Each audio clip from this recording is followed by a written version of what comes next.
Yes, guys, how you doing? Welcome back to the Spurs Talk shit show. I hope everyone is doing okay. Look who I found. He's popped over. He's coming. He's back, people. He's back in the Tottenham zeitgeist. Henry Wright returns. We need a jingle for that one.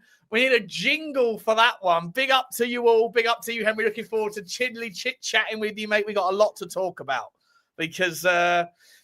Christian Romero, well, as I said to you guys yesterday, he's come out with a slogan invoking some Argentinian donuts rally war cry. And essentially, Change for Tottenham have decided to use that as permission to front load the protest that we're going to come anyway on February the 2nd. And it's happening sooner. We've got Billy coming on the channel on Monday to discuss it. We're discussing that today. We're discussing all things Tottenham with my man, Henry Talks Bollocks, and it's going to be absolutely, it's going to be delightful. Guys, please do smash the like button for me.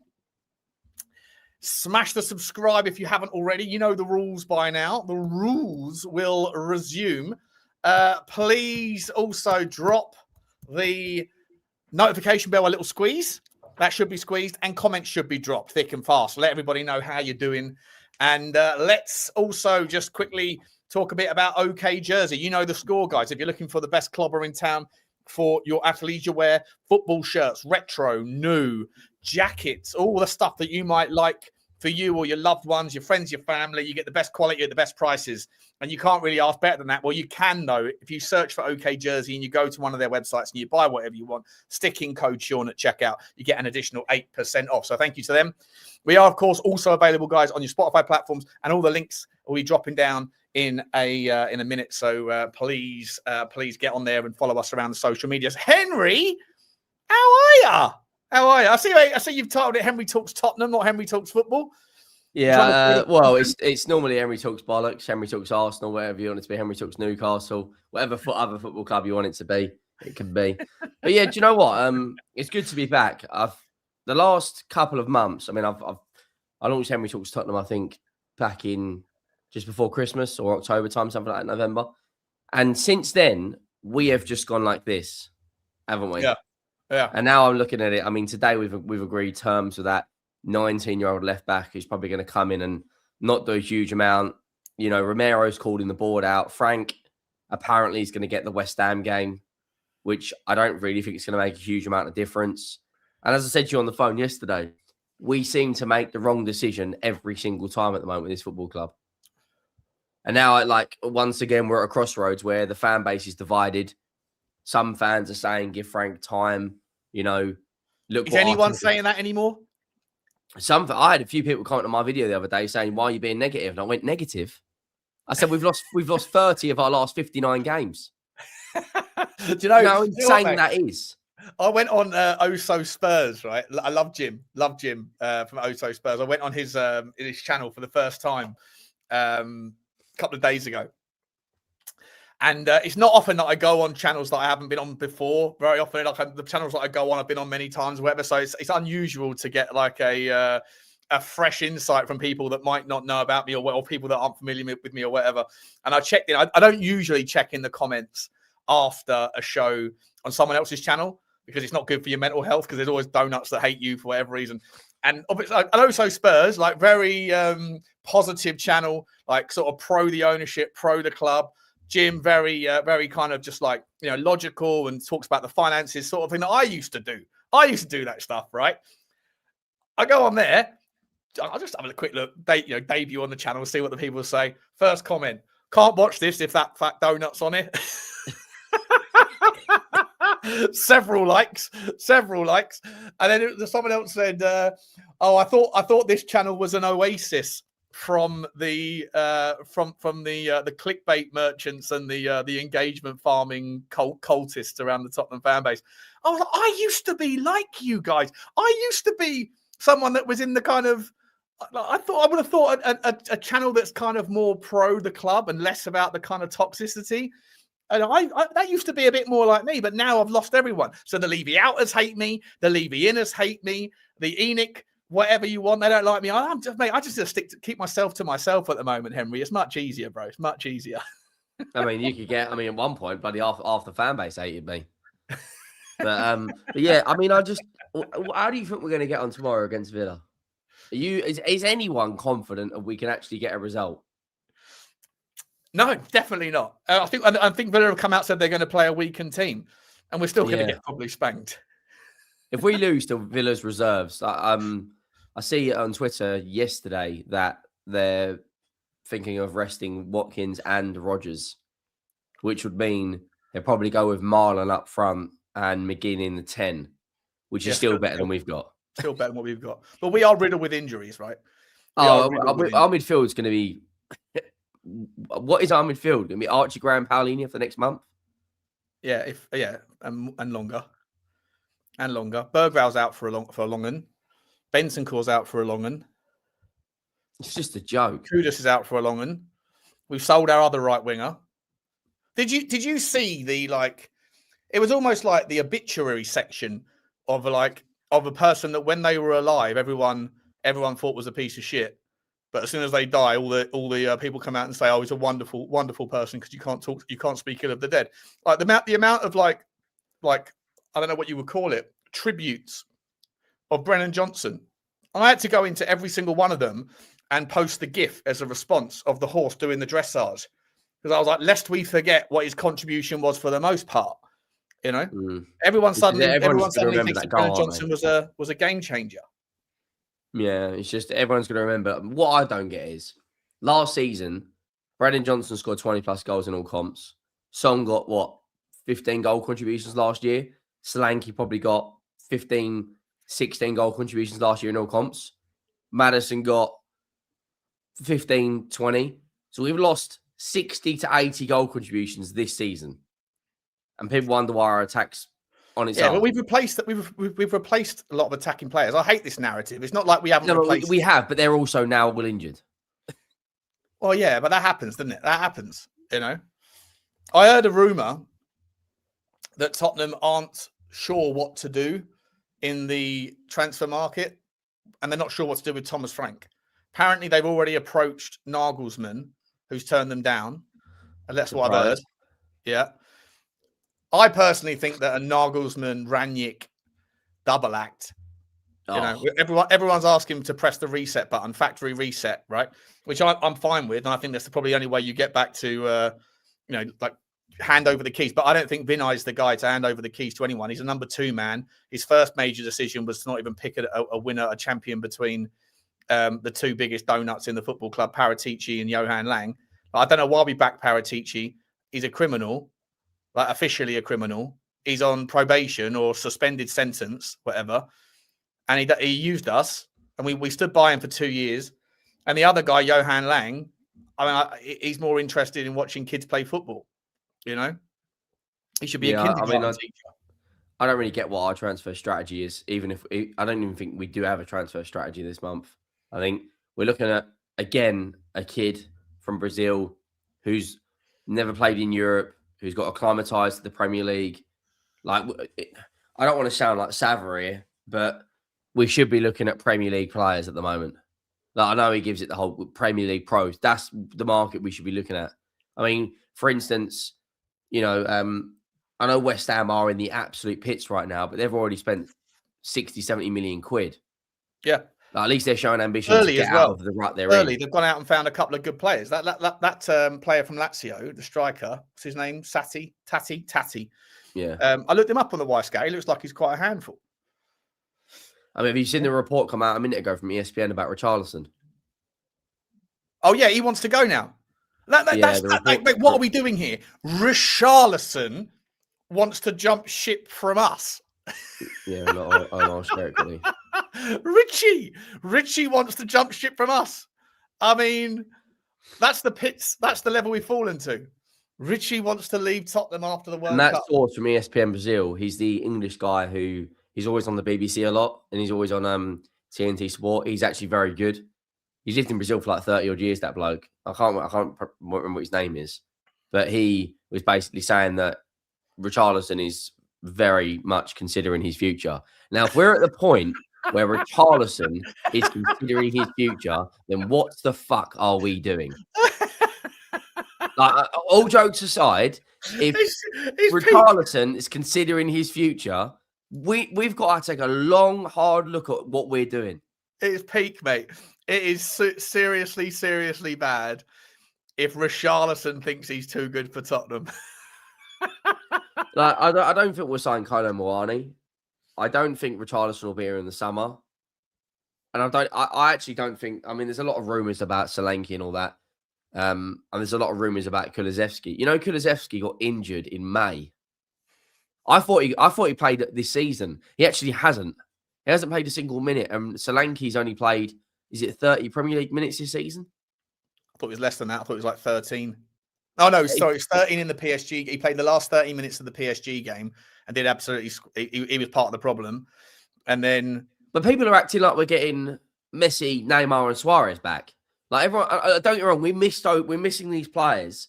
But we're acting like we're going to get Ronaldo, Bale and Benzema back. I am looking forward to seeing Decky, Maddison and Xavi Simons in the same team. But you have to have a manager that knows how to use them. And Thomas Frank doesn't know how to use them. Thomas, let's we're going to jump around here, I think. I think the show's going to be a bit of a hodgepodge. It'll be difficult to clip up afterwards. Not that I bother. But let's start with your I haven't heard your take on Thomas Frank, mate. Like, obviously, we haven't spoken that much on the stream about this stuff for a while. So, you know, I think that I can't think of a single person that I know in the Tottenham community that backs him for him. I think there's people that say, don't sack him because nothing will change. Or people will say the players aren't good enough. There's people that will say the injuries are a major issue why we're not playing better football. But they're like explanations slash excuses for him. But there's nobody left, as far as I can tell, that sticks to the same narrative that they had in the summer, which is he's the guy to bring stability and growth and coaching and development and build a project around him. And here's why. Here are the 3 reasons, why. Instead, everyone's now looking at Brentford and saying, since he's gone, Brentford are in their highest position in the Premier League ever. Was he holding them back? People are now pivoting to the argument of he wasn't a coach. It was the scouting model, which is something I posited before he even joined. It's the scouting model that helped him identify the players that they were always destined to be good. Look at Graham Potter at Brighton. He's the best example of a guy that moved up and then shit the bed. Like, there's nobody that I can find of that actually says, here's 4 reasons why Thomas Frank is the guy to back. How do you feel about Thomas Frank? Well, when we appointed him, I think a lot of people in the fan base were happy, but said it was a gamble because he's never managed a team in the Champions League. He's never managed a team with pressure. Like, no disrespect to Brentford, but if you lose 2 or 3 games in a row at Brentford, no one really gives a fuck. You lose 2 or 3 games of us, and we're in absolute meltdown across all social media. The fan base is then fighting each other. We're in streams arguing with God knows what. I was willing to give it a chance. After the Super Cup, for that first 85 minutes, I actually felt positive about the season. Because we were the best team against PSG for 85 minutes, albeit they only had 1 training session. Then we started the season really well, didn't we? We beat Burnley, we beat City. We lost to Bournemouth. We then beat West Ham. You take 3 wins out of the 4. We can talk about injuries all we want. Injuries were the Ange Postecoglou fans were saying, oh yeah, look at the squad, it's been decimated. But Frank fans now say, but give him time. You can't have it both ways. I look at Thomas Frank. I think there is a reason why he was managing teams like Brentford and coming out of teams from Denmark. His tactics, he sets us up every single game, not to win, not to lose, but to come away with a draw. We are, at this moment in time, the most boring I've ever felt watching Spurs. And we've had Nuno, we've had Conte, we've had Jose. We are right now, it's just so boring. There's nothing, you don't know, like, you don't get excited now watching Spurs. Every single, we should be really excited to play Villa tomorrow. Really good team, in really good form, 3rd round of the FA Cup, at home. But this isn't all Frank's fault. The recruitment has been nothing short of a disgrace. Some of the players we've brought in, like Kolo Muani, we desperately needed a wide player, so we brought in Muani. Odegaard, since coming in from Burnley, hasn't done really anything. he keeps chops and changing formations. 1 minute we're playing 4-3-3. Next minute we're playing 4-4-2 diamond. The next minute we're playing a 4-4-2 with Richalison and Colin Moani. I understand you've got to change things to make sure you get something gets right so you can stick with that. But at the same time, we don't have time looking at the fixtures we've got coming up to keep chopping and changing things. This month, for instance, we've got West Ham, which is the El Sacico, Borussia Dortmund, Aston Villa. Next month, we've got Arsenal, City. We don't have time. And if we do go and sack Thomas Frank, what manager actually looks at this job and goes, do you know what? I'll take that. Because it's a gamble for anyone. Nagelsmann, fucking Klinsmann, whoever you want it to be, it's going to be a gamble. And I sit there right now, how he's still in the job, I've got no idea. He should have went for me. It's Tina, mate. It's Tina. There's a phrase in the stock market, when the stock market keeps going up, right, for the last 6-7 years, when the interest rate started to rise after COVID, right, and it basically ruined all of the investable classes of certain other things. There was a phrase called Tina, right, which is there is no alternative, and it was basically like, well, what's the reason to keep buying the stock despite it being 30 times multiples? It's because there's nowhere else to put your money. The money has to go somewhere. There's nowhere else. There's no other alternative that's going to outperform it. It's exactly the same right now. Tottenham are in a massively difficult situation, Henry, because all of the managers that you would, if you'd like to have a potential pool of options, they're going to be around in the summer. There'll be lots and lots of managers that will be either sacked at the end of the season, that will be out of work before the end of the season because of underperformance. And do you really want someone that's underperformed somewhere else to be the guy that's coming to you? But there'll also be a lot of international managers that will be available, right? So you have to get it through to the end of the season. Are you going to back? Are you if you right now, if you sack Thomas Frank, any chance of you, if you have done any kind of homework, and I seriously doubt we have, because once again, like, we're on the 9th of January, and the only bit of quote-unquote imminent business is a 19-year-old who's played 26 games of professional football in his entire life in a league that no one really has any idea what none of us have really, I don't think, if this is a fair comment, have any idea what the Serie A in Brazil's standard is currently at. By the way, that guy has missed more games than he's played or been available for with injury proneness from an ankle injury and a thigh injury. What are we doing? Well, it's because Johan Lang Johan Lang is working to a different KPI, mate. He knows that every player that doesn't require scouting, proven players, right, that doesn't really require scouting, Tottenham aren't going to get, because every other club that's above them in the pecking order is going to go and get those players if they can. Like Manchester City don't even need Semenyo. They don't need him, but they're getting him because it's an opportunity for the right valuation, and it also stops someone else. Let me get this straight, right?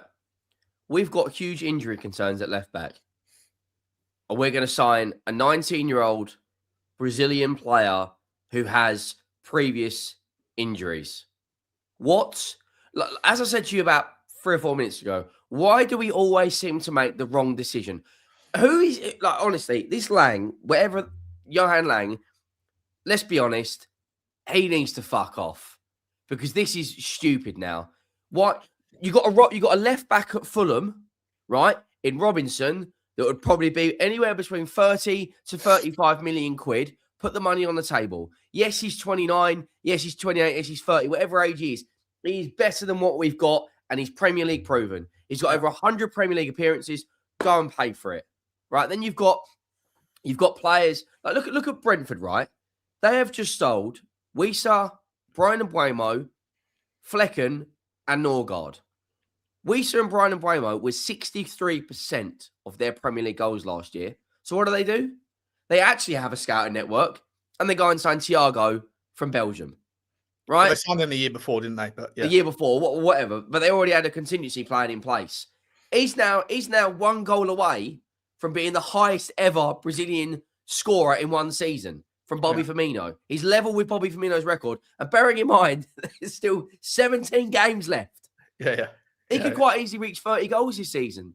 What are we doing? Like, genuinely, what are we doing? Like, Bruges, if you buy a player from Bruges, and it's not just Bruges, by the way, it's Belgium. that league is a league that is full of top talent, full of it. And the players that leave, especially Brugge, the players that leave there never disappoint. This argument about like Farmers League and unproven, 100% I agree with you. You go and buy a player from France, you don't know whether he's going to be good or shit. You don't know, right? Look at the guy who went to Villa, the striker, Gessan, right? Taken a hell of a long time to settle in. Look at Cherky, took a bit of time to settle in. Now he's starting to kick it, but he takes a bit of time. But these are the best players out of the French league. And the vast majority of them don't necessarily make it. Portuguese league could go on for hours about players that outperform there, look shit in the Premier League. Belgium, they handle it. They for some reason, and I'm not just saying Flemish players or players from Belgium. I mean players that have played in that league. They come to the Premier League and they outperform relative to most other leagues in Europe. And I think that is it's a market that we should be looking at. That's Joel Ordonez, right? If we're losing Dragusin, go and get me Joel Ordonez from Brugge, right? You know, like he's a player that... Who's the centre back from Brighton that everyone's linked with? Is it Van Heck? Van Hecker, yeah. Jean-Paul Yeah, Van everyone's Hecker. thinking of him. Another player that we should go and get is that Njai from Everton. Yeah. I'd quite happily drop 50 million quid on him, right? If you said we got £100 million spend and we brought in Robertson, Njai, and forget this Brazilian fullback who's going to come and sit on the bench for the next 3 years. Like, just go and get 3 Premier League proven players, and be done with it. It looks like the plan is to stick with Thomas Frank for the remainder of the season. Like, there's £35 million sitting there from the Brennan Johnson money. You know, you could put that 35 million plus 15 million or so on top towards Njai, who is a better player than our wide players. He doesn't score that many goals, though, Njai. He doesn't, but he's also in a system which is even more defensive than we are. Listen, I take Ullman Ndiaye all day long. I think he's a class player. Is it Ndiaye or Ndiaye? It is Ndiaye, isn't it? Listen, mate, I butcher everybody's fucking name. I call them what I call them, and people can figure it out for themselves. And you know the amount of I get about 25% of the comments that I get in my video is people telling me I'm mispronouncing it. I call him Illiman Ndiaye. I don't know, whatever. Ndiaye, whatever. Would you go back in for Gibbs White? Would I go back in for Gibbs White? We need something, mate. We got to bring in one. Yeah, I would take him. I would take him. But listen, I'd much rather go and get me. I think of Conor Gallagher. You know, I think that the argument that here's what I was trying to say before, right? If you have a director of football that has different motivations, I always say this, right? You've got to remember these people are human beings, right? And they're tasked with their job. And unfortunately, in football, it's very rare to find a manager that is worried about keeping his job today, and a director of football who's worried about or given a different indicator, right? Like, how do we get sustainability? How do you find value? How do you keep the asset value attached? How do you develop the youth system? And also, you've got to think about tomorrow. It's very rare that you're not going to see just completely just combative views on that. So you need to find people that are on the same page that you can build something around. There's only 3 teams, I would argue, in the Premier League, maybe 4 at the moment. I said this a few times this week, so forgive me for repeating it, but where they have everyone's on the same page, and that's Arteta and Bertie at Arsenal. It's Man City with Pep and his team, and traditionally it would probably be Liverpool. But a lot of those managers have got longevity, right? So they've proven themselves. They have the trust and the backing of the board. They're showing progression. Aston Villa was another one, but Aston Villa and Unai Emery was working with Monchi, and Monchi was a here now, find the value, find the talent, use my network today. He's now gone, and they brought in the fella from Sociedad, who is a youth-centric guy, because everyone still thinks that the value in the market right now is finding assets that appreciate or that hold their value despite their potential failures or whatever else. And the guy that they bought from Aston Villa, I believe he will eventually butt heads with Unai Emery, right? It depends whether or not Unai Emery wins something or they continue in the meantime. But Tottenham Hotspur have fallen so far, and then you have Johan Lang. And as I said, right, if you are a team like Tottenham where the expectation from the fan base is to buy players that are good enough, names, well-known names that we all think can come in and smash it immediately, then you're talking about proven players, generally speaking, or proven names, whereby the competition for those names comes from the people that are above us in the pecking order. And I think Tottenham have fallen below where we should be on the perch. But even where we were on the perch is still below those other teams. And so those players don't need to be scouted because everybody knows them. You and I know them. People in the chat know those names. If you can't get those people, then you have to then pivot to the names that we don't know, where scouting comes into play. Then you hand that responsibility over to Johan Lang, who's a human being who knows the shit show that is Tottenham Hotspur. It's easier for him to go and get 19-year-olds because even if they don't immediately land, at least his KPI is being fulfilled, even if it doesn't help out Thomas Frank, because he can turn around and say, the guy's 19, wait until he's 22, he's going to be awesome. So he's always got that kind of that protective buffer of he's a kid, he needs time to develop. And then over to the coaches to figure that bit out, over to the manager to play him enough. So you have to think about the motivations of who it is that's doing the job and how do they protect themselves and insulate themselves from criticism. And for Johan Lang, going and getting Souza is a perfect example of that. Is he good enough? Who the fuck knows? Does Johan Lang know? I don't know. Got no idea. Berghvall. What are your thoughts on... Is Berghvall good enough? He might be. He's not really yet, is he? Yeah, but I feel like a lot of people, because we're so starved of any quality, when Berghvall does something, it's generational talent. Like, he's a good player, but we're yet to see if he's going to be a great player or anything else. I would go out there and I know his wages are going to be very, very high, but Ruben Neves wants to come back to the Premier League. Ruben Neves, as a central midfielder, is better than anything we've got. But I don't think with the reason why we will sign him is because we've got Paulinho. I think the club are looking at, they're going to wait to the end of the season and see what the plan is of him. I like Paulinho, but he is also 30. You've probably got a maximum of 2 years, 3 years out of him. Is it worth keeping him and bringing someone in like a Neves? Would you take Neves? Ruben Neves, 100%. But again, 100%. His wages are going to be... He's going to want to come in on 150, 170 grand a week, and we're not going to do that. At some point, this wage structure has to be broken. Because we're falling behind. West Ham have got a higher wage bill than we have. Do you know how insane that is? No, they haven't. Yes, they have. Yes, they have. Fuck off. We've got one player on 200 grand a week, and that is Xavi Simons. I see it yesterday. Wage bill by club, 25-26 season. You got to remember, Son's gone now. What are we doing here? Where'd you find this, by the way? Off of this website here. Oh, and it's loading. Capology. Capology.com. Oh, Capology's full of shit, but we'll use it as a. Go on and show it to me. It's currently loading. Right, so West Ham's wage bill is 86.143 million a season, and ours 86 point what? Annual payroll for first team wage is 86.143 million. No, we've got more than 86 million quid in salary. Okay, I couldn't have been any more wrong. I thought that was higher than ours. I was 130 million. Okay, so I was slightly wrong on that, and I hold my hands up. But what did I say? We paid 2 point apparent according to. I thought Xavi Simons was on 200 grand a week. Xavi Simons is on something like that, and so is Romero, for sure. Oh, here we go. So we've got. So Brennan Johnson has now gone. So we've only got one. So we've got 1, 2, 3, 4, 5, 6, 7, 8 players on 100 grand a week plus. Right? Wait a minute. Look, Manchester City,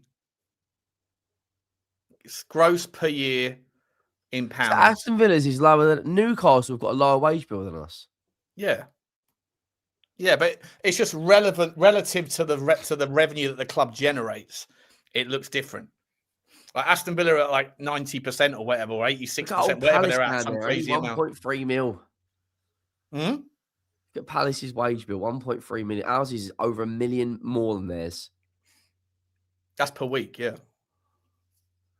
What are we doing with it? Brentford's the bottom in the league according to Capology, and I don't think Capology is particularly accurate.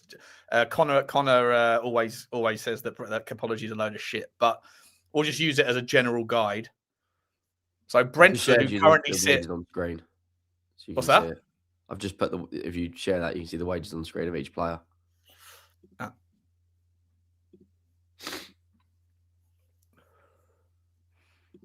So that's our top earners. So obviously Brennan Johnson's gone now. So that means we've only Paulinho. Solanke's on 140 grand a week and has been in. Oh, fuck my life. How much is Radu Dragusin on, by the way? Where's he on? Dragusin. He's on 85 grand a week. This guy needs a slap, or his agent does. Someone does. Whoever's like advocating, whoever's saying that like the agent can say. Archie Gray. We put an 18-year-old on 75 grand a week. Yeah, it's a joke. He's on the same amount as Benton Core. What the fuck? Oh dear. Bissouma's on a cheeky 55 and not paid. He's spending most of it on balloons. Get rid of this. Oh, there you go. Piss off. How much do the kids get? How much is Dean Austin picking up? Brandon Austin, sorry, not Dean Austin. Who's Dean Austin? Dean Austin was a player in the 90s, wasn't he? Brandon Austin's getting 15 grand a week, mate. 15 grand a week. He's getting 750 grand a year. Jed Spencer needs to know. No, that is a disgrace. 40k a week, right? And Archie Gray's on 75. I'm sure Mathys Tel's on more than 55 grand a week. He was earning 90 grand a week at Bayern Munich. Let's have a look. Mate, Brandon Austin is getting paid 750 grand a year. According to this, Tel is on. Yeah, that must be from last season, because it reckons he's only on 55k. Multiple websites said he's only on 55k. Maybe that's with or without Bono. Who knows? Would you sign João Palhinha on a permanent, by the way? I'm very much 50-50 at that at the moment.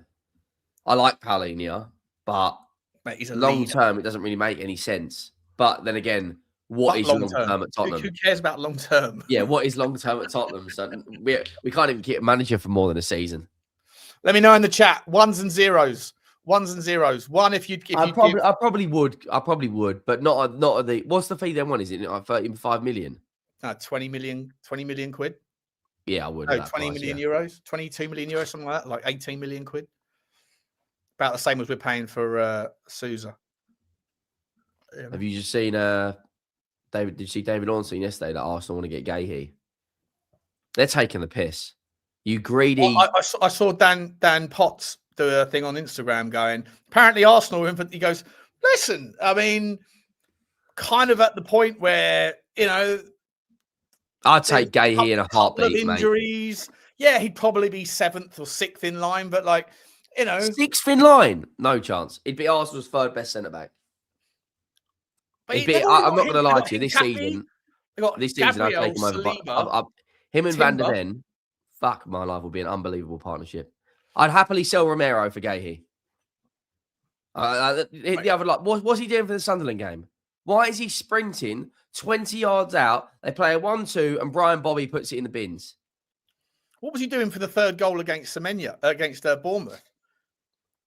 No, he's checked out royally. And by the way, this like the call out of the football club.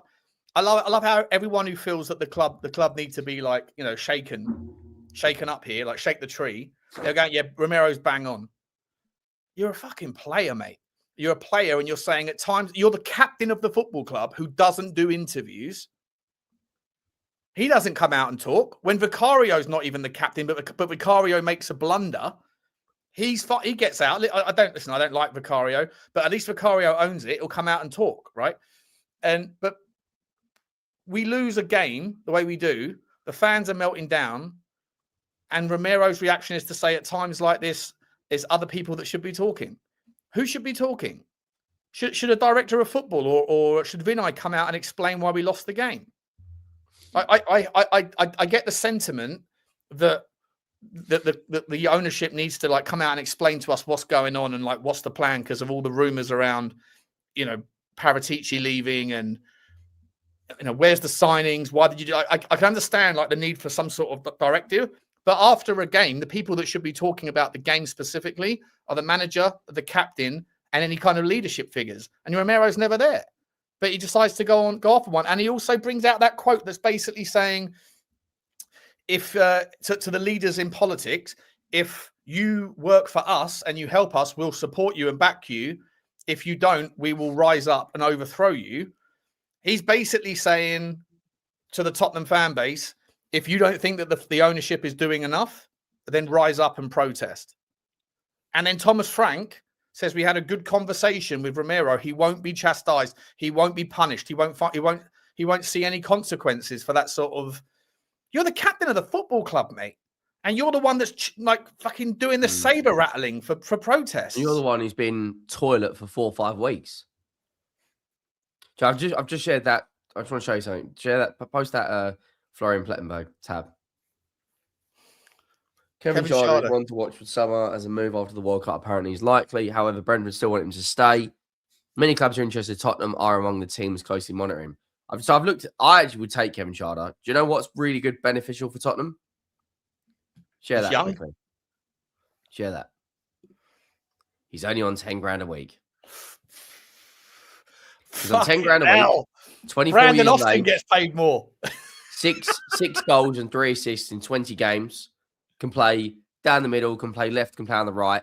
And at this moment in time, he's performing better than our forwards. I like Kevin Schade. I think he's a good player. I really do. I think he's very fast. He's very Brandon Austin is our third choice goalkeeper and gets paid more than he does. Kevin Schade probably rocks up to training in a Nissan Micra. Or a Prius. A Toyota Corolla. What are we doing here? So someone like that would be a fantastic Brennan Johnson replacement. Yeah. I'd be quite happy for Tottenham to go and chuck 30 million quid, test Brentford's, test you see what their capabilities are like in selling players. Thing is, they're really good at selling players. They're going to want 50, 60, and we're not going to pay that. Do you think that the ownership, and by the way, just to round off on that Romero thing, I'm not saying that what he said isn't right. I'm just saying that he shouldn't be the one that says it. Like it's not. He's the captain of the football club, and it looks like there's mutiny. And by the way, Pedro Porro and Richalison gave him the thumbs up, and Xavi Simons all gave him the thumbs up on Instagram. It looks like the tail is wagging the dog at the football club. It doesn't look like a happy camp, and I just think that you can say the right thing, but also it's how you go about it, isn't it? Like people can be right, but they can be wrong in how they deliver the message, or they shouldn't be the person that's delivering the message. So that's my take on it. But this, Kevin Schade, mate. You know what? I was thinking about this. I was looking at Mathys Tel in an attempt to sort of promote him a little bit. I was like, I'm pretty sure in his 3 Premier League goals, he's only played like 600 minutes of football or something, or 300 minutes of football this season. He's basically got a goal in the Premier League every 140 minutes of football or something like that, which puts him basically on a goal per minute basis. It puts him in like the top 2 or 3. I'd start him tomorrow.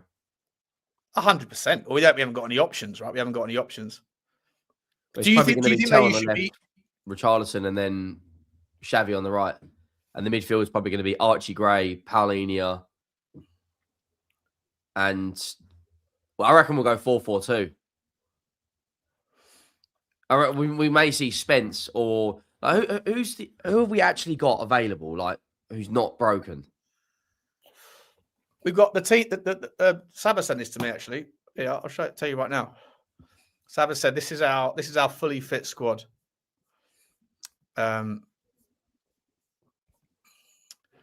This is the list of available players for Tottenham right now. I'm not sure I can share it, but Udogie, Maddison, Kulusevski, Vicario, Kinsky, Austin as goalkeepers. Porro and Spence, Romero, Van der Ven, Dragusin, Danso, Davies, Paulinho, Gray. That's the only 2 midfielders we have, and then Udogie, Simons, Tel, Richarlison, Mawani, and Scarlett. That's it. On that basis, I think you have to go to a back three tomorrow. So what do you go? You go Dragusin, Romero, Van der Ven. Yeah. Porro. And Porro and Spence, that's all you can do. Unless Udogie's back, but I don't think he is. So you play Porro at left. Allinger and Archie Gray. Pliny and Archie Gray, and then a front three of Odebear. Fuck it, I don't even know. We're going to get dog walked. If we play like that, we will get dog walked. I agree with that, Levy-nomics. I'd rather Danso than Dragusin as well. Yeah, just because he's begging for minutes doesn't mean he gets them. Danso hasn't done anything wrong. And I think that's part of the problem as well at the football club, mate. Like, Romero doesn't have any threat for his place. Romero gets suspended. Danso comes in, does brilliantly. As soon as he's available again, Danso's dropped back to the bench. There's a pecking order, and it's not based on merit. It's based on status. I think that's a problem for me. You know? Yeah, I mean, so Aston Villa, they've got a lot of football to play in the next. Well, so have we, but their Europa League game. So they've still got 1, 2, 3, 4. They've still got 5 games this month. We've still got 1, 2, 3, 4, 5. Yeah, we've still got 5. I mean, Villa can rest players, mate, and still have a far superior squad because they haven't got the injuries, and their players are they're in sync, mate. Like they understand each other. And this is where I'm a little bit conflicted because I feel like, like the uproar after the Bournemouth game was crazy, right? For me, because of all of the games to pick for the meltdown to ensue. Obviously, I know the coffee cup thing, the only cup that Thomas Frank has ever lifted hasn't had an Arsenal fucking emblem on it. Like, I'm waiting for the comments saying, why are you not drinking out of that cup, Henry? I'm waiting for the fucking comments. Let me just press pause for a second, Henry. There's 10 super chats, mate. Let me just let me get through these guys. Big up to everyone. I'm going to stick Henry's channel in the Henry. If you can put your channel link in the private chat, mate, I'll stick it into it. Or if any of the mods can get it for Henry. Which one would you want? Henry Talks Tottenham. Yeah, you want that one? Yeah. Yeah. Rob Brown, super sticker. Big up to you, Robbie. Appreciate you, my man. As always, the first super sticker train of the day gets the choo-choo. Big up to you, buddy. Choo-choo. Thank you very much indeed for your support, my man. Appreciate you. Big up to that. Something very... Something very wrong has come back in. Cat Fun. We're getting cancelled. Big up to you, mate. Choo to you. Big up to you, buddy. Thank you very much indeed. Box Kev.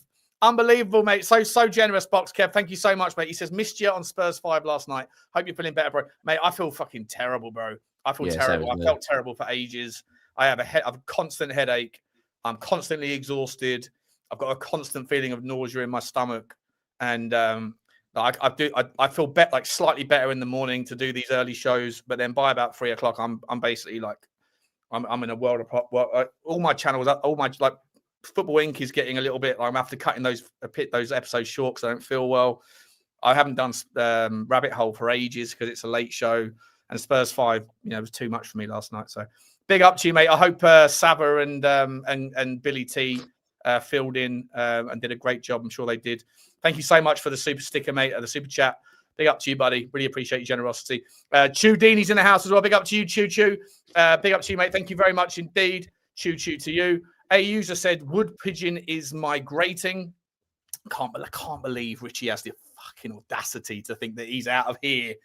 But half the reason why we're in this shit is because we signed you in the first place, you absolute donut. Go and focus on your tattoos, you Burke. Big up to you, though, A user. Thank you very much. Drew Zilla's in the house. Big up to you, mate. Hey, how you doing, Drewski? With your super strong DJ Zoolander type face there. What's going on? Merman, Pop. Merman. So much easier to fall down a mountain than it is to climb up one, Sean. Serious concerns about this club. For a feel-good factor, Poch might be it. But if the club acts the same, it won't matter. Yeah, listen, mate, it is so much. I've fallen down a mountain before. I literally have. Well, slid down one on a ski slope. I stopped about 4 foot before the cliff face. I was about 15 years old. Big up to you, mate. Yeah, listen, I think that Poch would be the only manager that would get everyone or most people back behind it. But I still think that would just be an itch scratching process because I think he had the perfect storm of ingredients to work with, and I don't think those ingredients exist. But big up to you, Drew. I hope you're okay, mate. Thank you very much indeed. Todd Mills, big up to you, mate. Very, very generous as well. He says every manager that has asked for seasoned players got sacked. Poch, Conte, etc. ENIC is the issue. Sean, I like your stock market analysis. We had a parabolic blow off the top with the Europa League. Now we're in the 4-year cycle low. Todd, I also think, mate, that we bought the fan base bought the top on the Champions League final. That's where I think that we resent the asset class. It's like buying Bitcoin just at the end of the crypto summer, and then winter gets back on, and it looks horrible. But people that buy the top, they resent the asset class rather than thinking that maybe their expectations are slightly out of kilter. Big up to you, Todd. Appreciate you, mate. I don't know how we lower the expectations of the fan base in the short term, but big up to you, mate. Thank you very much. Very generous of you.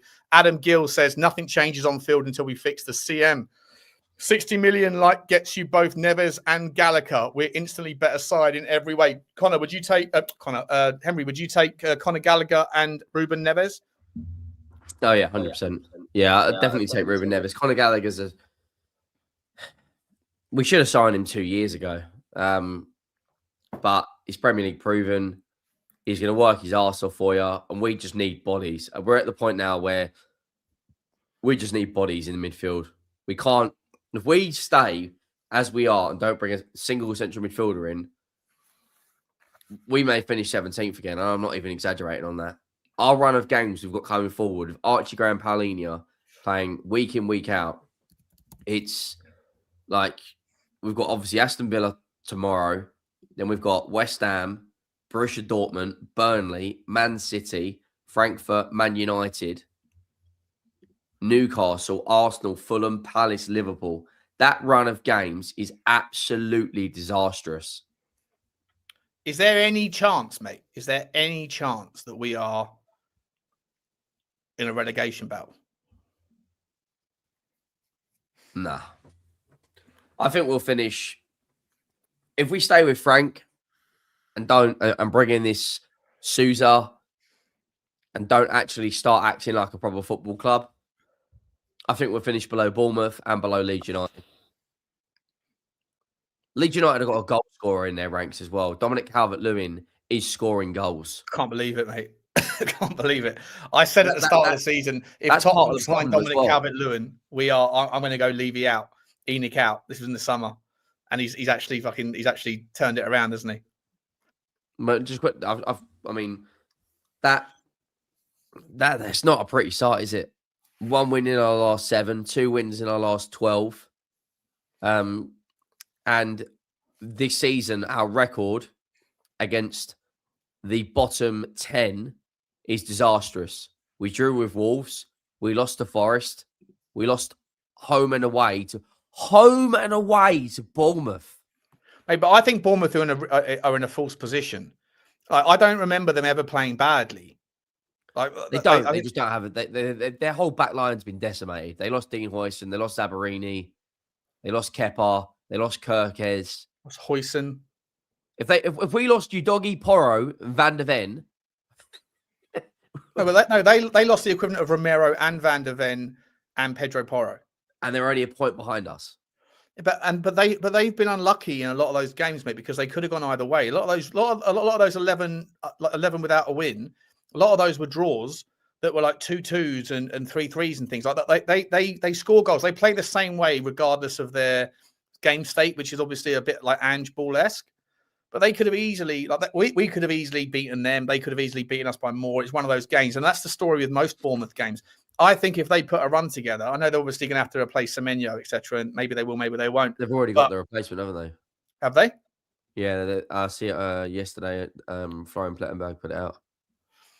Okay, but yeah, I think Bournemouth could easily get past us, and Leeds, I think, are a team that are just that they work like they at the moment. If there was to be a relegation scrap, I'm looking at Leeds and thinking they're the team that can grind out results.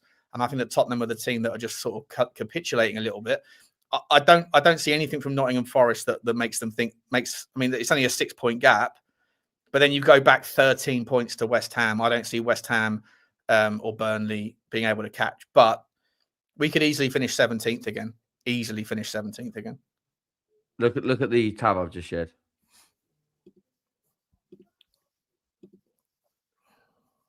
This is our run-in between now and the 1st of Feb. Now, I'm being as honest as I can right now. I don't feel confident we will beat Burnley. At the way I don't feel confident. Well, I draw. I think I'd say, I'd say I don't think we're going to lose. I fucking hope we're not going to lose because we play quite well away from home. I'm more terrified about West Ham. I think that West Ham could be. It's their cup final, and at the home stadium, it's just so poisonous right now. The fan base, like no one's motivated to be the 12th man.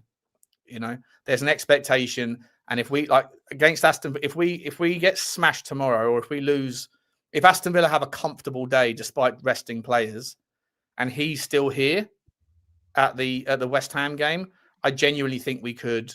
It could be. We can't lose to them. We did a couple of years ago. Yeah, but we could. They are in the pits. If that's the one of the worst West Ham teams I've ever seen. It is so bad. Defensively, they're the worst team in the league. Yeah, do you know what though? They've got a wonderful crosser of the ball down their left-hand side in Diouf. I know he's a dog shit still an defender. Afcon though. He might be back by then. Well, Senegal. Well, I hope Senegal get knocked out because we'll have Sarr back. We'll have another midfielder. Yeah, but Diouf with that ability to cross the ball in, and with our sloppiness defensively from crosses, you know, they haven't really. Oh no, they've got them 2 new forwards, haven't they? Yeah, they've got Tata and Tati or whatever his name is, Tati Castellanos. And Pablo, yeah, good name. Let's just forget the Dortmund and Frankfurt game for a minute. Are they distractions right now, or are they important? Well, if we get through to the next round, it's worth about 10 million quid or something, isn't it? Yeah, it's like another 12, 30 million. Yeah, you get like 1.75 million for the 3 points. If we qualify direct, imagine that, right? We're in the relegation battle in the league, but we're in the last 16 of the Champions League. Yeah. 100%. I mean, it's mental, absolutely mental. But if we win those 2 games, if we beat Dortmund at home and then go to Frankfurt and nick it, we actually will qualify in the top 8. Which is hilarious. Like Bissouma, Mali played today in the African Cup of Nations against, is it Senegal they're playing? Yeah, they're playing Senegal. So we will have Bissouma or Sarr back today. I'll be honest with you, the way Bissouma played the other day, I'd start him. The way he played for Mali the other day, I'd actually start him. Yeah. If Senegal and Mali Thomas Frank won't play him there, I don't think. It's just, and then our fixtures. Have you seen our run in Go. Have you seen our run in February? Yeah, let's just forget it. Let's just forget it right now. We got Newcastle at home, Arsenal at home, Fulham away, who are a very, very difficult team to play. Palace at home, Liverpool away, Forest at home, Sunderland. Fuck. Let me ask you this: Would you take Harry Redknapp back? Yes. On a short term. I said this on the phone yesterday. If we're making the decision of sacking Thomas Frank, I'd give Redknapp to the end of the season, right? And I'd put a club pro as. Do you know what? It sounds crazy, but I would put Redknapp as the manager and put the first assistant as Ryan Mason, right? You bring Mason back. That's how bad it is, Sean. Fuck off. No, as the first assistant, those 2 are better than what we've currently got. Ryan Mason. First assistant, yeah. We need a bit of fucking charisma. Or Leggy King. Ryan Mason hasn't got charisma. No, but Redknapp has. Like, he's 78, by the way. He's 70 fucking 8. And I would rather an old man in charge than Thomas Frank. Mate, if we're going to bring him back now, just so we can get some get some interviews from the side of his Range Rover at the. So like the life has been sucked out of everyone watching Spurs. We got rid of Pochettino. We brought in Jose. We brought in a win now manager with a squad that's not ready to win. We then don't build properly. We then bring in fucking Nuno, who is disastrous. Nuno's one of the worst managers in the league, by the way. Right, who's captain in the sinking ship at Forest and West Ham. We then sack him, bring in fucking... Hang on, Nuno's not necessarily... You say Nuno's one of the worst managers in the Premier League? Is that what you just said?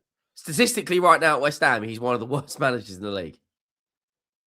Yeah, but he did very well at Nottingham Forest. And he did very well at Wolves. Every manager has seasons like that. Sean Dyche's got Burnley in the Europa League. Yeah, and Sean Dyche's got fucking Burnley. Like, they got to be in the qualification process at the Europa League with fucking Ashley Barnes up front. I like the idea of Harry and Carrick. Oh, 100%. 100%. And then Carrick takes, if the plan is that we're going to go for a young manager, the club have got to come out and say the next 2 years are going to be bumpy, right? It's not everything's going to go to plan, but we have a plan. Right now, what the fuck's the plan? Will anybody trust that there's a plan? If they say we've got a plan, trust us, bro. Trust me, bro. It's like that geezer who took over the FBI, right? What's his name? The guy who took over the FBI, and he basically got promoted because he said under Donald Trump, you get Donald Trump elected, he's going to make me the FBI guy. Don't worry, guys. I'm going to release the Epstein file list. I'm going to release it. And everyone, okay, great. We're finally going to get to the bottom of it. He gets into power. There's no Epstein file. There's nothing to see here. And then he goes on Joe Rogan. He goes, don't you think if there was a file list that I would tell you? What are we supposed to just trust you just because in your election process you said, oh, trust me, bro, I'll show you. Like, you haven't earned any credit. You haven't given anyone any. It's just words. If if Vinay comes out right now and goes, trust me, guys, we've got a plan, how much of the fan base are going to go, oh, okay? I would say at the moment, not a lot. At least, not a lot. For the first time, the hierarchy would be acknowledging the fan base. Like, we're buying understudies to understudies. Why are we bringing in an 18-year-old left back? Like that, excuse me, that's the first move we're going to make. It's ridiculous, isn't it? And if you're Thomas Frank right now, you're going, right, I've got 2 recognised midfielders. I've just lost all of my wingers. I've just sold Brennan Johnson. Just sold Brennan Johnson. Why did you sell Brennan Johnson? Because the club basically said there's an opportunity that it presents itself today, but it might not be there tomorrow. Do you rate him or not? Probably not. Okay. We've got no wingers. We have no midfielders. First bit of business, 19-year-old. Okay, what position? Any good? We don't really know. He's only played 26 games of first team football. Okay, well, that's not great, but where? Brazil. Oh, okay. You know what we should do? We should bring in Redknapp, and in the summer, we should throw the checkbook at Glasner and say, nah, I rate him highly. Like, I really do. I think when you look at their squad, again, that's been decimated. They've got rid of Eze. They've got rid of Elise. Gahey's about to go. Bring in that fucking French centre-back, who I can't pronounce his name, Lacroix. Bring him in if Romero goes. He's a very good centre-back. Right? Maybe, just maybe in my delusional brain, we can tap into the Adam Wharton territory and say, right, look, what do you want? Because we will fucking pay it. Have you seen Adam Wharton's actual stats, by the way? No, I haven't seen his stats. I've watched him play a hell of a lot this season. Of course, I know. But I'm just saying that let's just have a little look-see. Like, honestly, Glasner for me, and he's. I'm not saying Adam Wharton's not a good player for the eye test, but just for what it's worth, this is Mr. Adam Wharton. Shooting stats, obviously he's a 6, so you can't judge him on that, right? But pitiful. Passing stats. Passes completed, 34. He's in the 35th, 75% pass completion rate for a midfielder. 7th worst percentile. Right? He's all right at pinging the balls long. Pass types. Does a little bit more in the world of through balls. 0.6 per game though, right? Which is, do you see Tottenham only had completed 9 or only tried 9 more through balls than our entire team. His possession stats. Yeah, mate. The numbers aren't great, but on the eye tip, I'm not saying he's a bad player at all. I'm just pointing out that the stats sometimes can tell a different story. I'm going to read you out some managers, guys, and I want to know if you would take them because these are the top 8 to take over. Just before you do, guys, in the chat, there's 1,200 people here. Love to see it. Smash the like for the video, please. I don't know. I very rarely ask, but apart from the start, but the like game can always be better. Subscribe button should be squeezed. Comments should be dropped, and also click this link if you're watching on a desktop or whatever. Just click this link for Henry. What do you want? 8,000 subs? Yeah, I think I just said 8,000. Yeah, he's got his Henry Talks away from 8,100. So that'd be fantastic. But his Henry Talks football thing is flying. He's nearly on 100K in a year and a half or whatever. It's absolutely insane. And was it 2 years? A year? 2 years? 2 years. 2 years. Unbelievable. Next month, I think. Unbelievable success, mate. Congratulations. But he's obviously restarted his Tottenham stuff as well. So, support all the Tottenham creators. And Henry is a Tottenham man, and we love Henry. We miss Henry on the live stream. So hopefully he's going to come back. But there, help him out, please. Sorry, Henry, go on. What's your right? So the favourite for the Tottenham's next manager is Oliver Glasner at 4-1.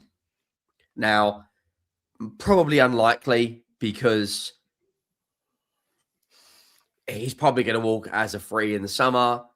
Man United are looking for a new manager at that point. Chelsea. So have you got the bet? You've got the betting stats open right now, have you? Yeah. Share them. Oh, because someone sent me. I think it was Drewzilla sent me one this morning saying that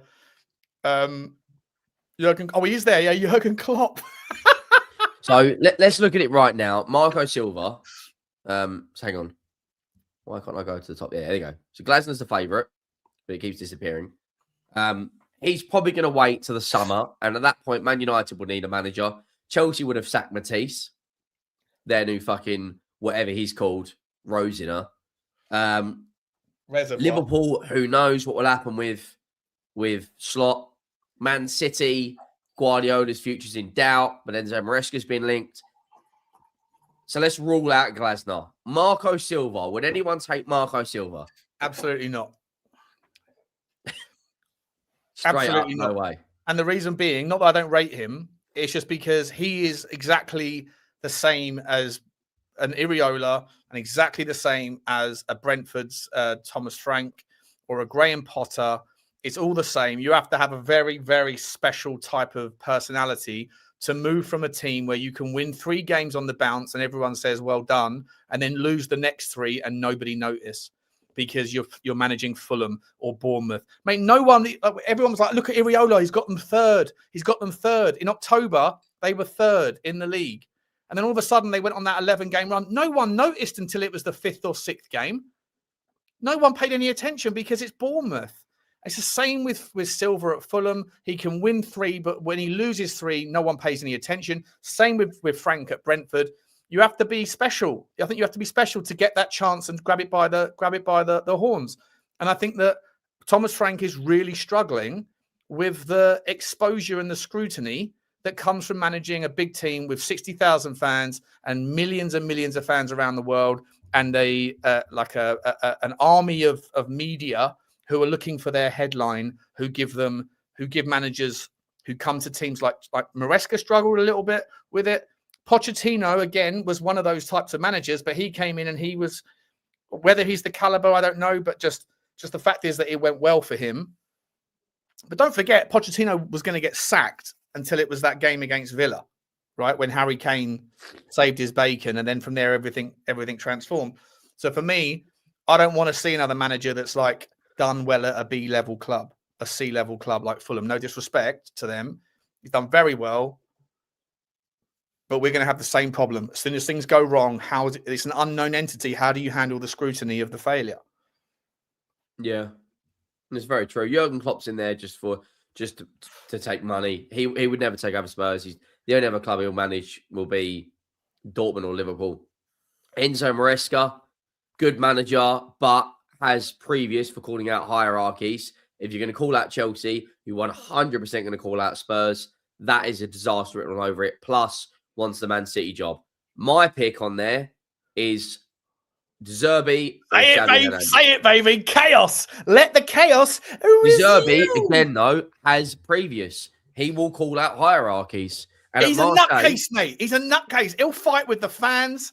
He won't wants stop to be the manager, though, not the head will coach. give it this and go, all right, yeah. De Zerbi will actually lamp a fan, 100%, no problem. It'll actually throw hands with someone, you know? Unbelievable. The thing is, as well, so he's at Marseille, and he's the Marseille manager, not head coach. So he has a very, very big influence in what goes on in and around that football club. They're currently sitting third in the league. They're not going to win the league because they're 8 points behind Lens, and PSG are probably going to dominate the second half of the season. But plays good attacking football. I would much rather him over Iriola, Ruben Amorim, Michael Carrick, Robbie Keane, Rodgers. No chance am I taking him. No. Who else is on the list? Gerrard, Lampard, Zidane. What are we doing? Giovanni van Bronckhorst got sacked at bloody Rangers. Who's Carlos Corberan? Fabian Hertzler. He's a good-looking bloke. He's a good-looking guy. I think the best options on there are, my personal opinion, Xavi Hernandez, De Zerbi. Why would you take Xavi Hernandez with this team, though, Henry? Yeah, but let's be honest. He's not going to join De Zerbi is not going to leave Marseille for us unless we go, there's 15 million quid a year. Wait, yeah, of course not. But Xavi Hernandez being unleashed with this bunch of donuts, he's just going to go, all right, guys, so today we're going to play some ticket. I don't know what accent that is. Well, it's a little bit Dutch, it's a little bit South African. We're going to do it anyway. I ain't even Spanish. He said, these guys, that's my trigger in Spanish. We are going to play ticket-tackle football, Xavi Hernandez. I'm still going into Dutch. I can't help myself. I just slightly slant. We're going to play some football. Marco Rose. Marco Rose managed Dortmund, managed Leipzig. What about Italiano? Is he on the list? Simeone's there. I tell you what, Simeone at Spurs would be what? Forget De Zerbi. He would drop a bombshell on this football club. Edin Terzic got Dortmund to a Champions League final, but other than that, done absolutely fuck all. Gattuso. He's been out of work for about 2 years, Edin Terzic. And he's also, Terzic is someone that wants to control everything. He wants to be the director of football. He wants to be the manager. And that's not going to work in today's game. That's probably why he's not in work at the moment, because at least in the Premier League, as I've been saying it for ages, right? Like there's the manager that wants today, and there's the director of football that's tasked on figuring out tomorrow. And, you know, it's just there's competing and conflicting interests at play.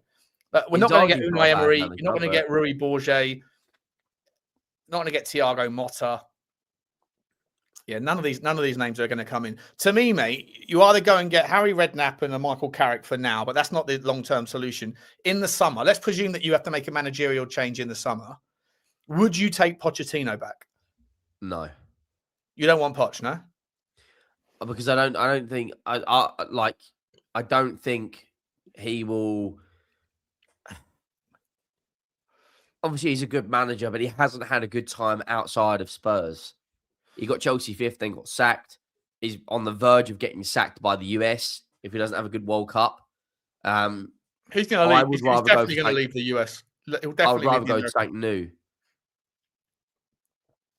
I just think that Tottenham fans will always hold every manager in a comparison to Pochettino. And I don't think Pochettino will be a success. I think he will fail. But I think he needs to come back so that Tottenham can get over it. I said it yesterday, and people in the chat were disgusted with my analogy. But I'm going to say it again because that's what we do here. Like, you need to go back and shag your ex one last time just to remember that she wasn't that great in bed. And Jesus Christ. the circumstances at the time were different, right? You had a new job at the time. You'd moved into a new flat. Currently, you're being evicted. Currently, you haven't got a job. Currently, like the kids are being donuts, and you think that fixing the situation is to go back to your ex. It isn't, but maybe you just need to go and have one last romance, just to get it out of your system. I think the club will move. This is just my personal prediction. I think we will go for a De Zerbi, Rodgers, or Xavi. Mate, Sean does Kilroy. Mate, if we bring in Brendan Rodgers, I mean, I will. I don't know what I'll do. I'd be Rodgers out before he even come in. And I would never do that normally. But that guy ain't the solution. He's not the solution. Frank Lampard. Nagelsmann and Rangnick duo would be fantastic, but it ain't gonna happen. The reason it would be fantastic because those two are on the same page, right? They're best, like they're mates, like they're like kind of big bro or like father son, whatever, mentor, mentee, whatever you want to call it. Like they've worked together in the past. But Nagelsmann apparently he turned us down before, and I think he would turn us down again. I'm not sure. I saw a thing yesterday saying that we've been. Someone said that we've been talking to managers about sounding them out, and part of the reason why he hasn't been sacked yet is because the club are sitting there going, "Where the fuck do we go?" You know, is there anyone who actually thinks Frank can turn this around? Yeah, stick a 1 in the chat if you think that Thomas Frank can turn this around. I'm not even going to bother with the zeros because it will just drown out the. I know you're all going to say 0, but if there's anybody there that still backs Thomas Frank, let us know. Well, there's a couple. There's a few. There's a few people that say it. Fair enough. Fair enough. What do I mean? You got Liverpool second. Was that Brendan Rodgers? Yeah, Brendan Rodgers. That's the best achievement he's had in the Premier League. He got Liverpool up second, didn't he? There's a few people that fancy him still. Thomas Frank. They sacked Rodgers and brought in Jurgen Klopp, and then won the league 2 years later, or Champions League 2 years later. What I'd give for Nagelsmann and Rangnick, yeah, that would be the perfect duo. But for that to happen, you need Vinay to come. Rangnick would say, if I'm going to come in and I'll bring Nagels with me, I need full control over the footballing team. I need nobody to tell me no. I need you give me the budget and I will work it out. And I just want you to sign the checks. I want to negotiate. I want to have full gamut, full replay, full relay. I want everything. And do you think that Vinay is the sort of guy who's been a number 2 his entire life in football? Within a year, within 7-8 months, or maybe if it was going to happen at the end of the season, within a year of him coming in, he's going to hand over the keys to the kingdom to a guy that he probably doesn't have a relationship with? I don't think so. But that's what it would take. It would take the club to sit there and go, all right, you're in charge of everything. 4 years. We need you to get from here to here. Here are your segmented intermediate KPIs, and that Nagelsmann's on board as well. And we'll sort of we can guarantee you that you're going to have this much money per year. How you spend that is up to you. 95% of sales can get recycled back in. You'll have meetings and management, and we'll talk about like this and that. But like, if the framework is there, but then Vinay says over to you, I'd be on board it, because I don't know what Johan Lang has done to deserve any of this level of access to decision making of a team like Tottenham. And to be entirely honest, mate, I know a lot of people think that the Paratici's the Don. Let's be honest, he was a con. It was con Paratici, and he's fucked us over. If he's going to leave, because he wasn't at the game against Bournemouth, if he's going to leave, which is all the noises out there, then he's not the guy, right? And he was never really that brilliant anyway. And you can see, because when he came to Spurs, we were struggling in that first January window. We had no one coming in. Something fell over. Last day, he goes, "Oh, let me pick up the phone. I'll go back to my old employer, and I'll get a couple of players that are deemed not good enough for them, but probably more than good enough for us, in Bentancur and Kulusevski." What's his last act or his first act of now? Well, for all intents and purposes, he's going to Fiorentina and he's taking 2 players with him that are deemed not good enough for Tottenham, but are good enough for Fiorentina in Radu Dragusin and Manuel Solomon. So this guy is just basically someone that just uses his ex to help his new. To help out his new missus. Yeah. A lot of people talking about... He's basically saying, I'm leaving you. Go downstairs. I'll be down in a minute. And then the last thing he does is take a couple of her frocks out of the cupboard. Couple of handbags, some perfume. Handbags, puts it in the suitcase, turns up at the new bird's house and goes, hey, baby, here's a gift. Here's a nice little present for you after you get used to getting your little tighty whities and shake your goods in front of me. That's exactly what's going on here. That is exactly what he does. Fuck's sake. There are a lot of people talking about Klopp in the chat. So in his first year, he got to the Europa League and the League Cup final at Liverpool. The second year, he got to a Champions League final and lost to that Gareth Bale unbelievable free kick. And then the third year, he won the Champions League. And then the fourth year, he won the league. But Liverpool are the only football club until this summer you can somewhat compare to Spurs in terms of they've had to compete with Man City, who drop in hundreds of millions every year. I know they dropped 75 million on Van Dijk, and I know they dropped 75 million on Alisson, but that was off of the Coutinho sale.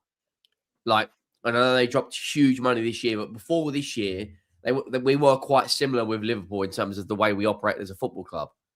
They've just got far superior intelligent people in Michael Edwards and Hughes, and we've got Vinay and fucking Lang and Con Paratici.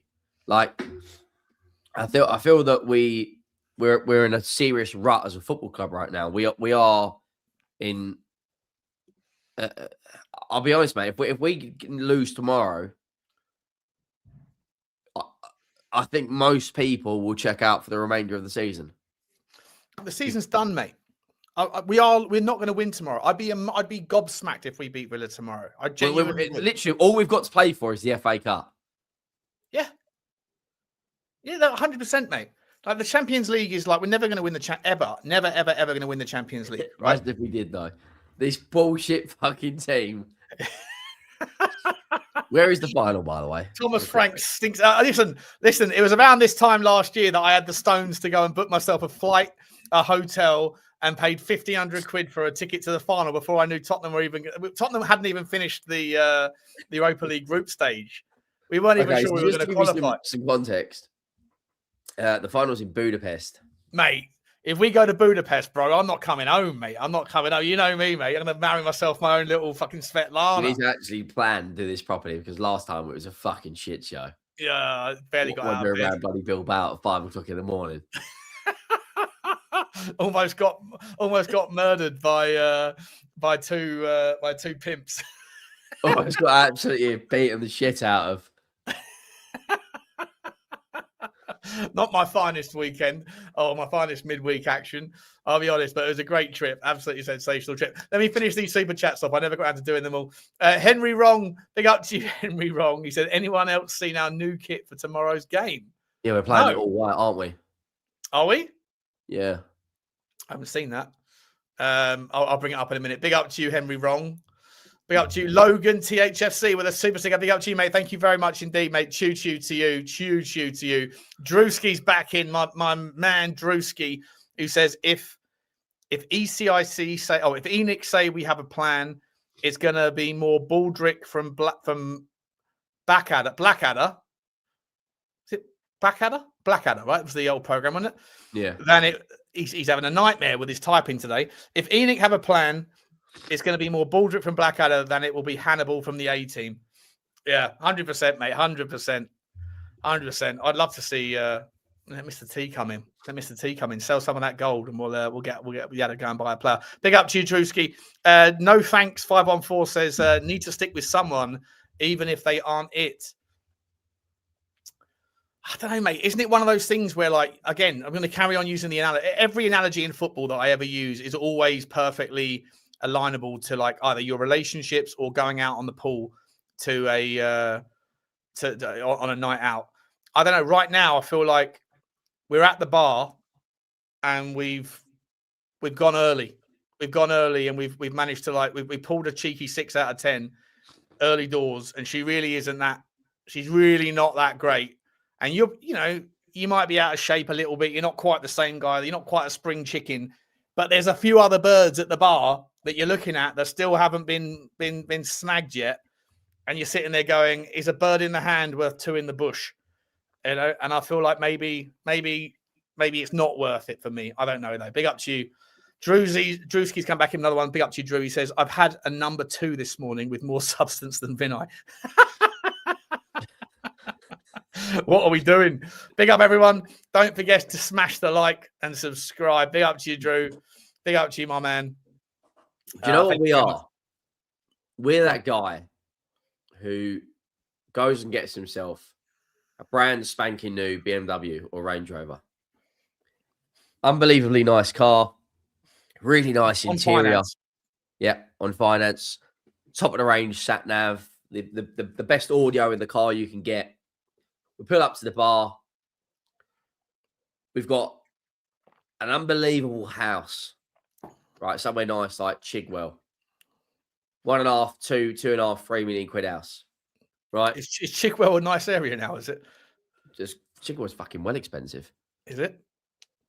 Or let's say like you live up north and you're like Cheshire, for instance, is a nice where like all the. We'll keep with Chigwell. I'm just not familiar with Essex anymore. When I grew up in Essex, mate, it wasn't that nice an area.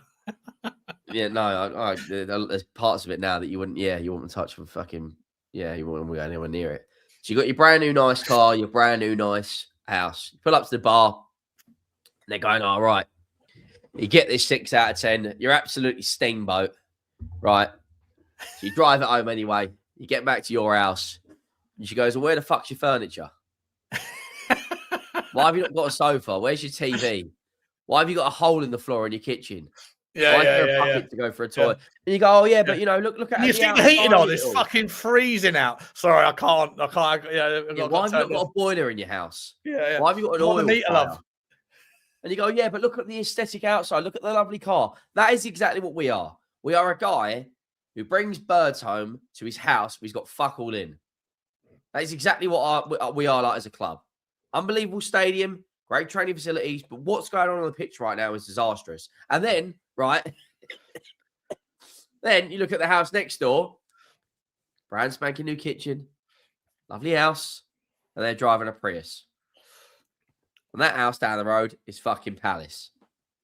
Are we still going about Palace, are we? Is that what we're doing here? Palace are falling back, bro. Palace are falling back. Let's be honest. Who finishes higher this season? If they're falling back, good question. It's a good question. There's 1 point in it between us and them. I think we finish higher than Palace this season. You were on a good thing when you backed Aston Villa, mate. You were onto a good thing with Villa. Not a good thing. I was on a good thing. No. You can only have one. You can only have one alternative team, mate. You can't like just go and jump on every grenade that's falling in front of you. Pick one and stick with it. Aston Villa was your team. You went early on it. You and Saba did the same thing, and I said you're all a bunch of donuts. Saba stayed true to that. You pivoted to Palace. But now I feel like they also went and won the FA Cup. Do you know what I'd do? You won the Europa League, mate. Would you rather a Europa League or an FA Cup? Europa League. There you go then. But this season, I'd do anything for the FA Cup. How do we beat Villa? In fact, before I ask you that, let me just finish these up. Big up to official Sean Michael, sexy boy. He says, play the video, Sean. We are all sad. Okay, then. Okay, because it is January. It is January.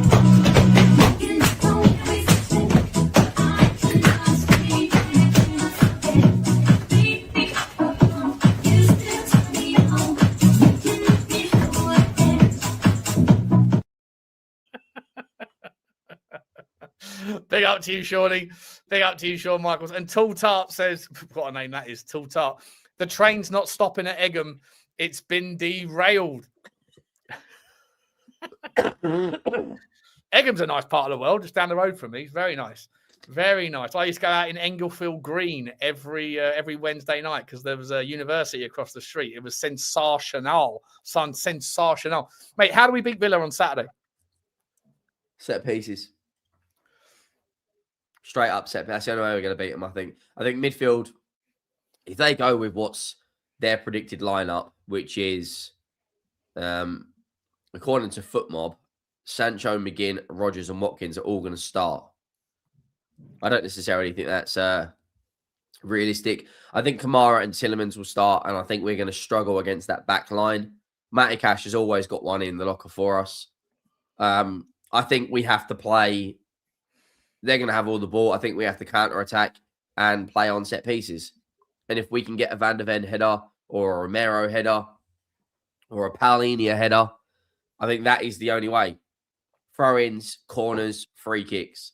Because when we try and play, if we try and take the game to Villa, we will lose badly. And I actually agree with that Michelle Lawrence. I think you throw Kinsky in as well. You reckon? I think, yeah, he's got to have a game. He has to, like, he can't do any worse. Some of Vicario's kicking this season has been tragic. I think if we try and take the game to them and play them at their own game, we will lose. We lost to Bournemouth with, at the death. We're prone to conceding late goals. They've got better players than Bournemouth. They're better defensively than Bournemouth. They've got a better manager than Bournemouth.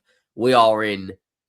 This game goes one of two ways. If we win, this will be something to galvanise us because we could have a cup run in us, which, as bad as we are, if the draw goes our way, and, we get a championship side, and in the next round, hypothetically, if we get past, Arsenal get City, Chelsea end up getting someone like an Everton away, or if the draw goes our way, you never know. Williams Barnett as well. What have we got to do to see him get game time? He can't be any worse than what we're currently seeing. It would depend on if Villa take this seriously, they will win it. They'll beat us. As simple as that. But Unai Emery only cares about two things this season, and that is securing top four, and that is winning the Europa League. Do you think they'll win the Europa League? Yeah. They've got a very experienced manager in that competition. I think come March, April, you'll see. Why do they need to secure top four then? Well, it's double whammy, isn't it? You get one. You're one of the best teams in the country. I think come March, April, they will slide back down, and I think Liverpool will go back up. I think they'll finish fourth. Don't rule out Newcastle either.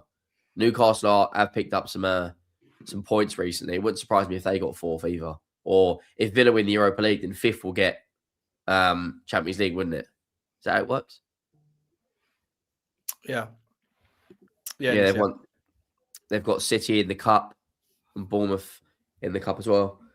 But yeah, I think we'll play on set pieces. All the good games we've won this season, we've won through set pieces. The 3-0 defeat away to Everton, 2 set pieces. Both the goals in the Super Cup were headers from, Van der Ven's and Romero. Man City, okay, we did well there. I can't remember if we scored from a set piece. I know Paulinia and who else? It was Paulinia and is it Romero? Against Man City. Was it Paulinia definitely scored that game, didn't he? Against Man City? Oh, fuck, I can't remember, mate. We beat Palace for a set piece. Yeah, we set pieces is how we do it. We've only scored 1 goal from open play in the last 12 hours of football, and that was Mathys Tel in the 5th minute. Madness. And by the way, Mathys Tel, as Mathys Tel, I'll keep getting corrected on how you say it. I don't know how you say it. Spurs, is it Spurs Express or Spurs Webber just said this? Let's have a look. I think it's the Spurs Express who just said, Mathys Tel is listening to offers this month. He wants more playing time. A departure cannot be ruled out. That's from Fabrice Hawkins. Do you think Mathys Tel's been? Fabrice Hawkins is very, very good, by the way, as well. Do you think he's been badly treated? Yeah, to a degree, yeah. He's not like, I don't care what anyone says. No, magic for Spurs. I've got a cold and I keep like sneezing and coughing and all sorts, so I keep muting myself because I don't want to cough over the mic. Tel has more in his locker than Richalison, that is for sure. a departure cannot be ruled out. I can't. Yeah. We can't afford to let anyone go, mate. We can't afford to let anybody go. And Mathys Tel shouldn't be let go. This guy's going to have the biggest redemption arc you'll ever see. Oh, by the way, you know Lubo. I found out why it is that he hates Daniel Levy so much. This is his nemesis arc. This is like every comic book character, all the villains have their villain arc, right? Their story. Why it is that they hate the hero? Why is it they hate the person, the protagonist? Lubo said to me the other day, he goes, Sean, do you know, did I ever tell you the story about speaking of Daniel Levy? I was like, no. And he goes, so he was at the AGM, right? He was a shareholder, and he stood up and waited in line, and he waited for his chance to speak. And two things happened, right? First of all, he said, how can you justify the prices of the tickets? I'm a season ticket holder. I've been blah, blah, blah. I've been going for 60 years, whatever, yada, yada, yada. And the guy said, and Daniel Levy turned around and said to him specifically, it's a privilege for you to watch Tottenham Hotspur. And everyone apparently gasped, right? Which was his initial, like, fuck you. The next year, apparently, he goes back and he wants to say he says to Daniel Levy, I've worked in fashion. I work in fashion. I understand about like selling merchandise and those sorts of things. So he goes, I went to Manchester United to Old Trafford and I saw the size of their superstore. And our superstore is terrible. And I think I could help you. So I'm happy to work for you. So give me a call and I'll leave my details. And Daniel Levy never gave him a call. And I was like, is that why you hate him so much? He's like, no, but he's never called me, Sean. I was like, so all of this bollocks. All of this bullshit about Daniel Levy about the club, it's all because Daniel Levy didn't take him up on his offer about how to reorganise the tiny Tottenham store that existed in the... Lumo doesn't hate Daniel Levy because of Daniel Levy's Tottenham performance.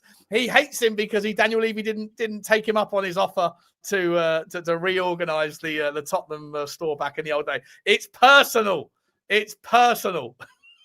Jesus Christ. 100%. Mate, yeah, so back to Mathys Tel, though. Do you think that we're not going to sell Tel, are we? No chance, right? Or loan him out? We can't. We've got no one left. We'd be if we sell him and you got Richalison, like a lot of these players that want to jump ship, but we're in this position because we signed you in the first place.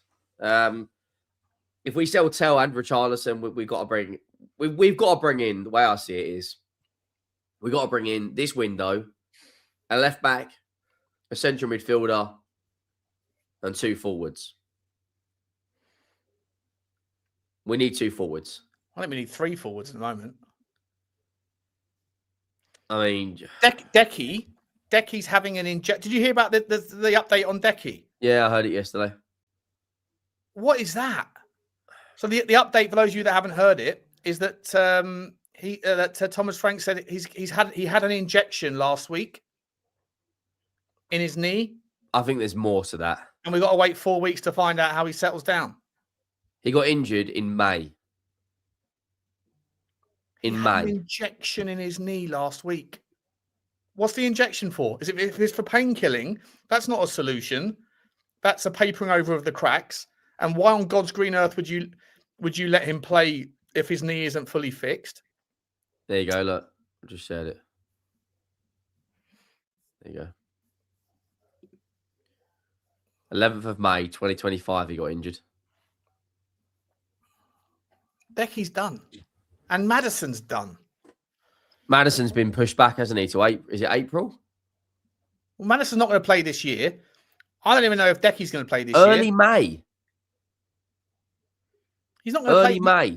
Maddison's not coming back this season. No chance Maddison's back this season. Decky, there's clearly something wrong with his knee. Got Maddison there? Yeah. So, hang on. Just stay with me right now. Let me just...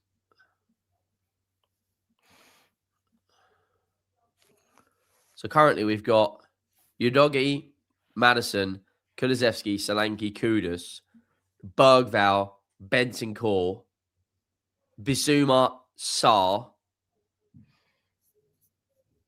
and someone else.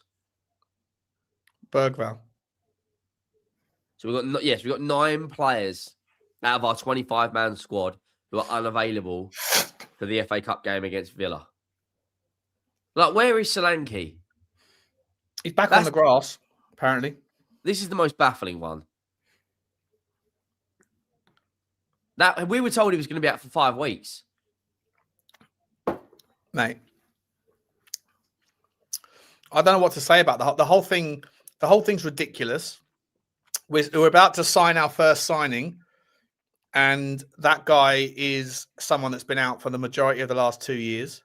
He's played 31 Premier League minutes. Selling Johnson now looks like a mistake. Yeah, it certainly does. And you know what's going to happen? Guarantee it. I guarantee it. When we play him, and we welcome him back, we play him against Solanke. No, against Johnson. Oh, Johnson, he scores against us. You just know for a fact he's going to score. Yeah, of course he is. He's going to score the winner. Yep. And he's been watching my Instagram posts about him. So he's going to do this. He's going to do the dressage thing, and then do that. A little git. About to call him something else then. Mate, I don't know. I don't know what the solution is, Henry. Like, the other reality is, right, anyone you're going to go in for right now, they're all going to know that Tottenham are desperate. The price is going to go through the roof. Why don't we just go and sign Ademola Lookman, right? Like, it hasn't stopped at one of the Turkish teams, Besiktas or Fenerbahce, whoever it is. It's not Galatasaray. I think it's Besiktas going to Atalanta and saying, loan deal, 2 million loan fee plus an option for 35 million euros. Why don't we just go and match that? The guy is... I agree. The guy's insane. He can play everywhere, but he can play as a striker. He can play on the left. He can play on the right. He covers everything you need. Get him on a loan. Pay 4 million euros on a loan. Make Atalanta say, okay, we'll do that. I know he might not be here until after Nigeria get out of the World Cup, and I know he might have temperament issues. He seems to argue with everybody. But you have to go and get Ademola Lookman. You have to. Yeah. The rest of them, I don't know where you go. Like, so do you go and get Savio, who's injured? How long is Savio out for? Do we know how long Savinio's out for? He's out for 6-7 weeks. There was no... Yeah, Savio's no better than what we've got. He's just good at taking players on, but his end product is piss poor. I think he's got 1 goal in 35 games or something stupid like that. Leao from Tony Rodriguez, a fantastic player, but is he really going to join us? Is he a fantastic player? He's another one that's got all the potential in the world. A fucking heartbeat. He doesn't turn up every time, mate. Yeah, but how many players in world football turn up every time? Like that little creme de la creme people like Kylian Mbappe or, I think he's the sort of player that is a bit like Kolo Muani. When he's motivated, he'll do it. When he can't be bothered, he won't. And at Tottenham, is he really going to Kolo Muani's got to be thinking, why on earth have I come here? Well, I think we should be thinking, why the fuck did we sign him? He's an Ndombele type player, mate. He's got all the potential to be a top player, but none of the desire. Again, we haven't got a manager who plays for his strengths. We're playing him out wide. He needs to go up front, and he needs a system where players are creating him chances.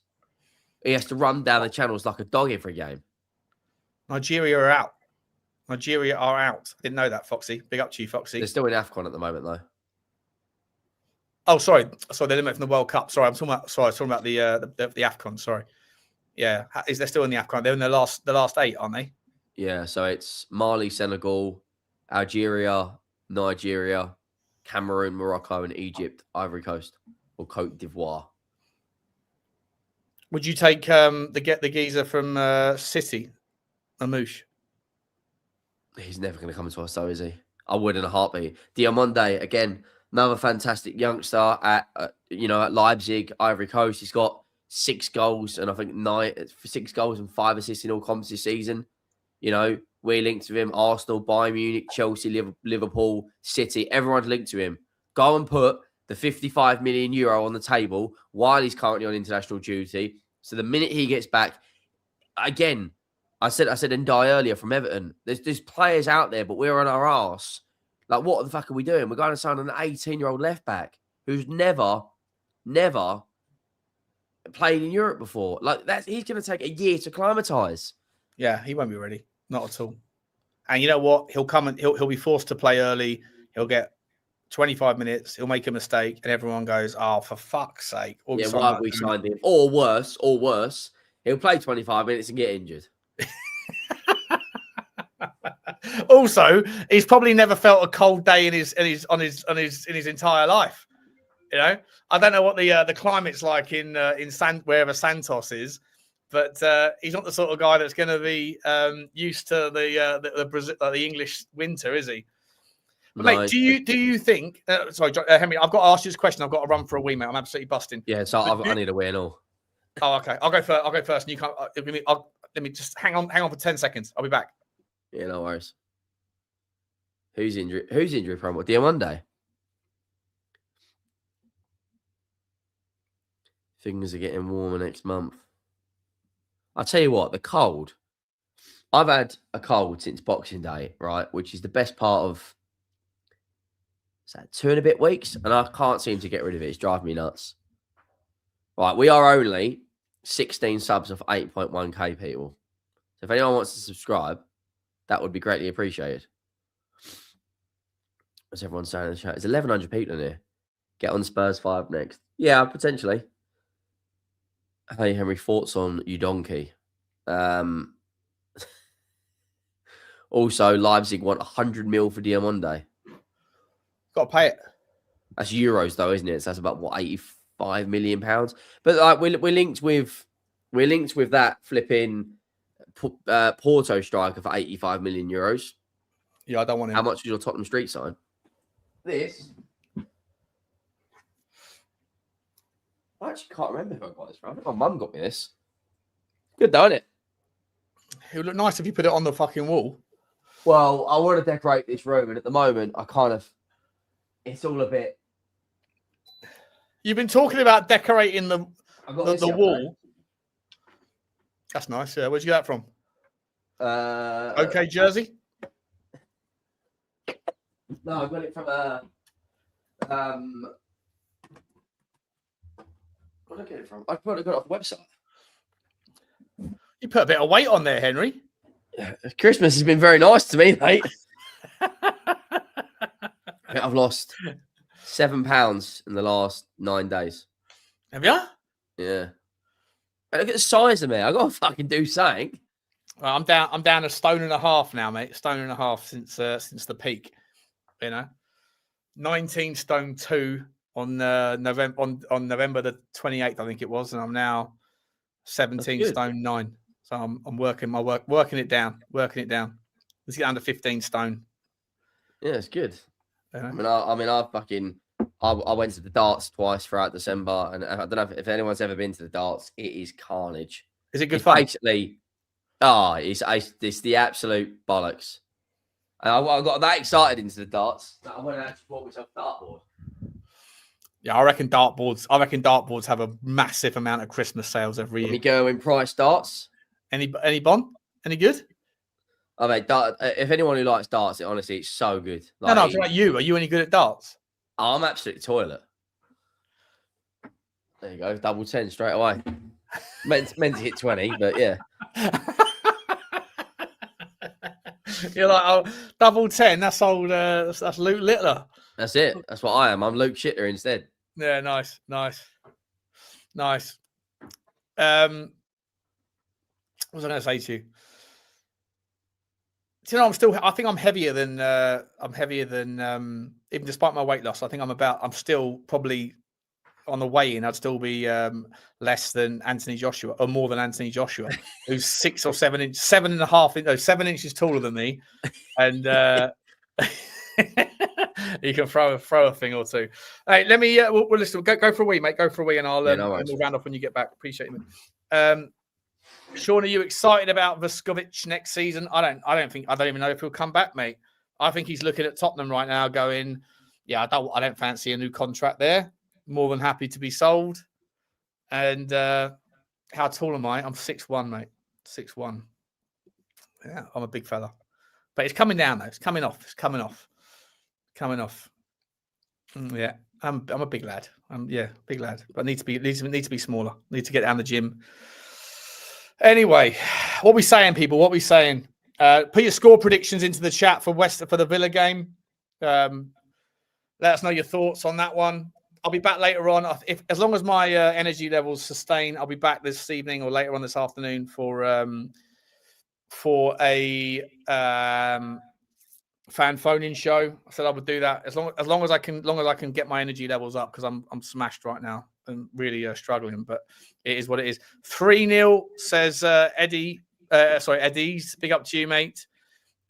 Micky to Liverpool, so there will be space. Yeah, Micky wants out, then let's be honest. 2-1 Villa, says Spurs King. Rabbit hole, mate. I'll bring it back as soon as I've got the energy, mate, because it's a late night sort of show, isn't it? 9 o'clock sort of show, and by 9 o'clock I'm usually in bed, man. I want to bring it back to you guys. I really do. What's everyone saying? 3-1 to Villa. Ricky Wood saying 3-1 to Spurs, I think.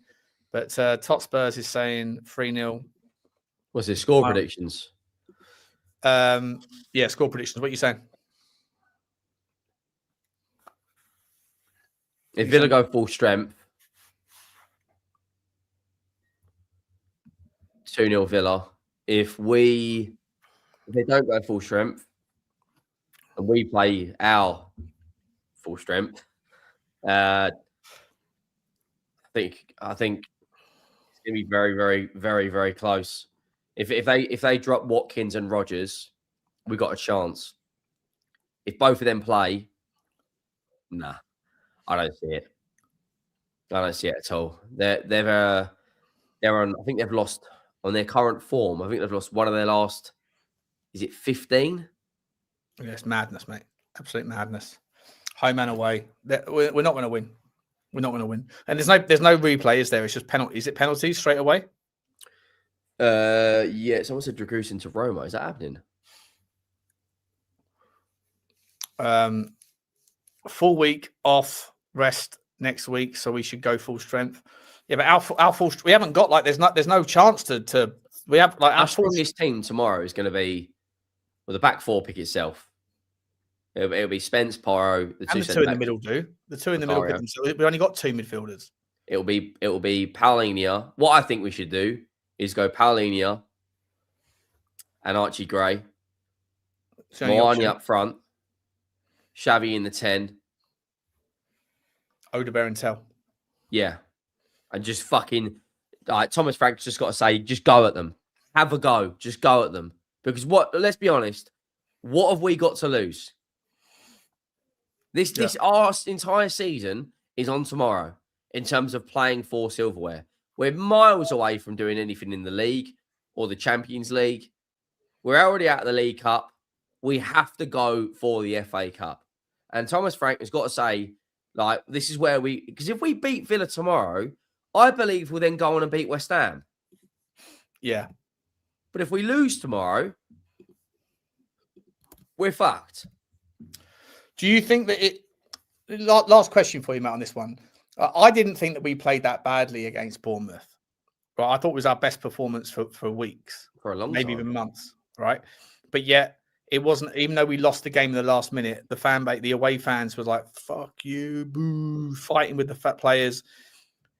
If we play against a Villa team who have been impeccable for the longest time, if we're 2-1 up in the 80th minute and we end up losing the game because of two magical goals from Morgan Rogers or from Watkins, where they put the top bins that, just unstoppable. But apart from that, we've done very well. We're defensively resilient. We scored a couple of goals from open play. If we lose the game 3-2, does the performance matter? Will the performance bear into anyone's mind, or will the final whistle be toxic as hell once again? At this stage, is it all about result? Just get the result.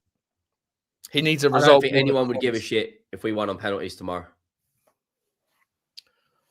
I think the main thing is getting results now. If it goes to penalties, we're not going to win, because penalties are all about confidence, and we haven't got any in our team. Who's our 5 penalty takers? Tel, Simmons. Yeah, but by that point of the game, we won't have those players on the pitch. By that point of the game, we will have brought on. Unless we're losing and we somehow get a last minute goal. Because what annoyed me about the Bournemouth game is you can tell Thomas Frank's a reactive manager. That was the turning point when Iriola's 2-1 up. against us and he's making 2 or 3 changes. He's taking Krupi off for Unal. Then we equalise. Then we make a change. Like, the changes should have been made at half time. We were 1-0 up. That's that move for the first goal. Simmons is back heel into Tel's path, cuts in, gets a bit of a deflection, but it's a good finish. That's the best move we've done for a long, long time. And if Richalison will start this game, 100%. He'll pick Richalison because he benched him against Bournemouth. Yeah, you're right. And he should, because Mwani's fucking shit, mate. Mwani should be put on the bench. I hold my hands up. I got that one wrong. I thought Mwani was going to be a player. Yeah, is he shit, or is he just down in tools because he doesn't want to be there? Because the Frankfurt, he doesn't want to be. He doesn't want to be here. Either way, it doesn't matter, does it? It doesn't matter whether he's down in tools or whether he. No, I'm not saying. I think he's a good player. I just think he's so casual. He's so laissez-faire. He's so fucking. I don't really care. I'm not here for this team. It's not my team. I don't care. I'm on loan and the team's shit. The energy shit. Fuck it. Or I can't be bothered. Against who was it? Was it Brentford or was it Palace recently when he came on when there was an injury to when did Kudus go off injured? What game was that? Against Bournemouth. No, sorry, no, sorry. What was the game before? Brentford away. He came on the pitch. We were playing well, and he came on the pitch. And was it Brentford or was it Palace? I forget. When Conor Mwani came off the bench after 28 minutes, he came on. Sunderland. It was Sunderland. Against Sunderland, yeah. We were playing well, and then he came on, and just his energy was just fucking ridiculous. Everyone else was feisty and up for it. He came on and was just lackadaisical. And you can't press. You can't do a man-to-man press and a team press if not all of you are doing your job. And he couldn't be bothered. So. I don't know, but what I would say just quickly about tomorrow, Henry, is if it does go to penalties, I don't think it will go to penalties. If it does go to penalties, we need to sub off Vicario in the 90. I don't think he should be playing anyway. I think we should start with Kinsky. Yeah. If he's not going to play in the cups, when's Kinsky going to play? Yeah. No, I agree. But you know for sure that Vicario is not saving a penalty. Because whatever he does, he telegraphs his move. Because every single penalty that we have against us, the guy who takes the penalty picks the other way from the way that Vicario dives. So he's obviously telegraphing his move so that because it happens every single time. He dives a certain way and the ball goes the other way. Apparently, West Ham want Kinsky. Just fucking sell them all then. Sell them all. I don't care. Yeah, Romero tweeted it out. West Ham are interested in Anton Kinsky. I think we might be getting that Lunin guy in from Real Madrid. That story keeps getting pushed around. Oh, we can't. He's fucking toilet. Is he? The Ukraine goalkeeper. Yeah. Yeah, stay away from him. Really? No, honestly. I watched a lot of Real Madrid games. 2 years. It was the last year or the year before when they had him in the Champions League. And he made fucking howler after howler after howler. When you type in Lunin into YouTube, the only video about him is 33 top saves by Lunin. And I was like, oh, let me look at that. I can't bother to go on the Y Scout. Let me look at that. And all the saves were spectacular. But a compilation can make anyone look good, though. Yeah, of course. Yeah. Eric Dyer looks unbelievable with some of the fucking things he's done before. Yeah, of course. Yeah. So, yeah, don't trust YouTube highlight reels. But I got no idea about him. So what are we saying? Personally, I would stay clear. Oh, God. He's 26. He's only made one appearance for Real Madrid this season. There's clearly a reason why Real Madrid want to get rid of him. Yeah, facts. I'd rather Lubai. I'd rather just start with Kinsky. I'll be honest with you. I'd rather Kinsky. That comment there from that Niall Higgins, that roast from Sunderland will be at a big club next season. Yeah, he has been spectacular this season. Did you see his performance against Man City? Yeah. He was very, very good. Yeah. Spurs still waiting for Strand Larsen. I'd take Strand Larsen. I'd take Strand Larsen over all of our strikers, yeah. He was good last year, but he's fucking terrible this year. Yeah, because he don't want to be there. He wanted to join Newcastle. He literally down tools to join Newcastle. What is that though? That's an insight into your mindset, isn't it? Yeah, but come on, mate. Wolves are statistically at this point the worst Premier League team ever. Like they are literally diabolical. They're playing Barry up front, who they signed in the summer. Like that's Everton. Sorry, they're playing that. Who's that young guy? The midfielder they got, is it Mane, the 18-year-old? Manny. Like, yeah. For me, I would comfortably bring him in. Look at this Foxy's just unbelievable. He should be a scout. This guy. Coritiba, the keeper from Coritiba, Pedro Morisco, looks special. I've never even heard of Coritiba, mate. Who the fuck? He's loaned to go last year. He got 14 goals in 38 games. Who? Strand Larsen? Yeah. Yeah. That's not a bad return. And he's Norwegian. And like Scandinavian strikers like Isak, Gyökeres, Solarov, Haaland. They're all like built like tanks. So at least you've got someone to ping the ball up to. That's a big problem. Would you take that geezer from Atletico Madrid? Solarov? Sorloff. Oh, yeah. without a doubt. Without a doubt. But he was fucking horrendous when he was in the Premier League a few years ago. He didn't. I know, but like, just because it didn't work was out. Was he at Palace? Was it Palace? Was he? I think he was at Palace. Was it Brighton? Maybe Brentford. It wasn't at Brighton. I think he was either at Palace People or are saying no thanks to Larson. So let me ask you one question: Strand Larsen or Richalison? That's what we're talking about here. Strand Larsen or Richalison? You're signing him on a 4-year deal, mate. Is he that much? Is he better than Solanke? Yeah. Solanke probably ain't going to play for us ever again at this rate. Why? What do you mean? I don't know where he is. He's on the pitch. He's on the grass, mate. He's on the grass. So he's fucking, like, I don't know. Like, so is Dean Henderson. Oh, we're not going to solve it tonight. What are you saying then, mate? What's the score prediction for tomorrow? 1-0 goes to penalties. 1-0 if they don't start Rodgers and Watkins. If they start Rodgers and Watkins, 3-1 Villa. And then what? And then we're fucked. No, if it goes to penalties, then what? Then it's a lottery. Who knows? It's not a lottery, mate. It's not a lottery. If Vicario's in goal, they haven't got Martinez in goal. They score all 5 unless one of them hits the ball past the post. They haven't got Martinez. It doesn't matter, mate. If they're strikers, how am I so negative? What have I just said that's negative? Billy _Y4Z3D. What have I just said that's negative? Honestly. I don't know if you fucking realised, mate, but we are in the pits right now. The fan base is a gift Orban. Listen, don't do it. My gift Orban has gone to Italy, gone to Verona, and he scored 7 goals. Do you know who I would actually take? Is that what's his name? Hang on, let me have a look.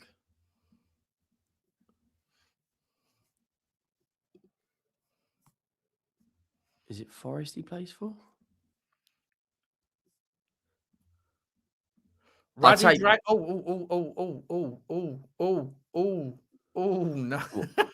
What? Another exit. They're dropping like fucking flies, bro. Radu Dragusin has accepted a move to Roma. Talks with Tottenham are set to soon to commence. Okay, so this is expected to be a loan plus obligation. Oh, what are we doing? What are we doing? We're going for 10 more minutes. That's what we're doing. We're going for 10 more minutes. What are we doing here? Smash the like button, people. Smash the subscribe. We got 10 more minutes in us. That's what we're doing. Oh, no. Dragu. This fucking agent. This agent is a toenail. He's annoying me. All jokes aside now. All jokes aside. We're turning into a 5-a-side team. What are we fucking doing?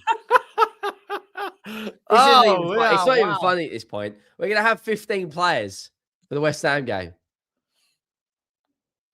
With surely someone's coming in. Do you know what? Can I say something without saying who? I don't know if he's watching, and I hope he doesn't mind, right? But there's a guy that I know. There's a guy that Johnny and I know who has access to the football club. Like he's always at the training ground, and he doesn't work for Tottenham. And he messaged us yesterday and said that his access has been. I hope I'm not going to get in anyone's trouble here. I'm going to say it anyway. But he said that his access has been the process, the clamping down process has been initiated. Basically means that he usually gets full access to walk around and do whatever he does at the club, but that's being clamped down. And those things only ever happen when they have to. He would have to go in via the back door and certain times, and there'd be certain rooms that are completely locked off. And certain they'll have shades up at the certain windows and things that usually open. He said those things only happen when there are medicals taking place or there's agents meetings or player meetings, ratatata. And he said he actually said to me that I won't say that stuff because that point if anyone's listening that might give away who it is.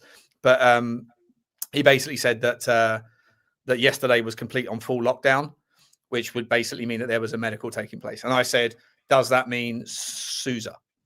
And he said, no idea. But I'm not even sure if Souza's still in Brazil. So it'd be unlikely. So it's just a fucking joke.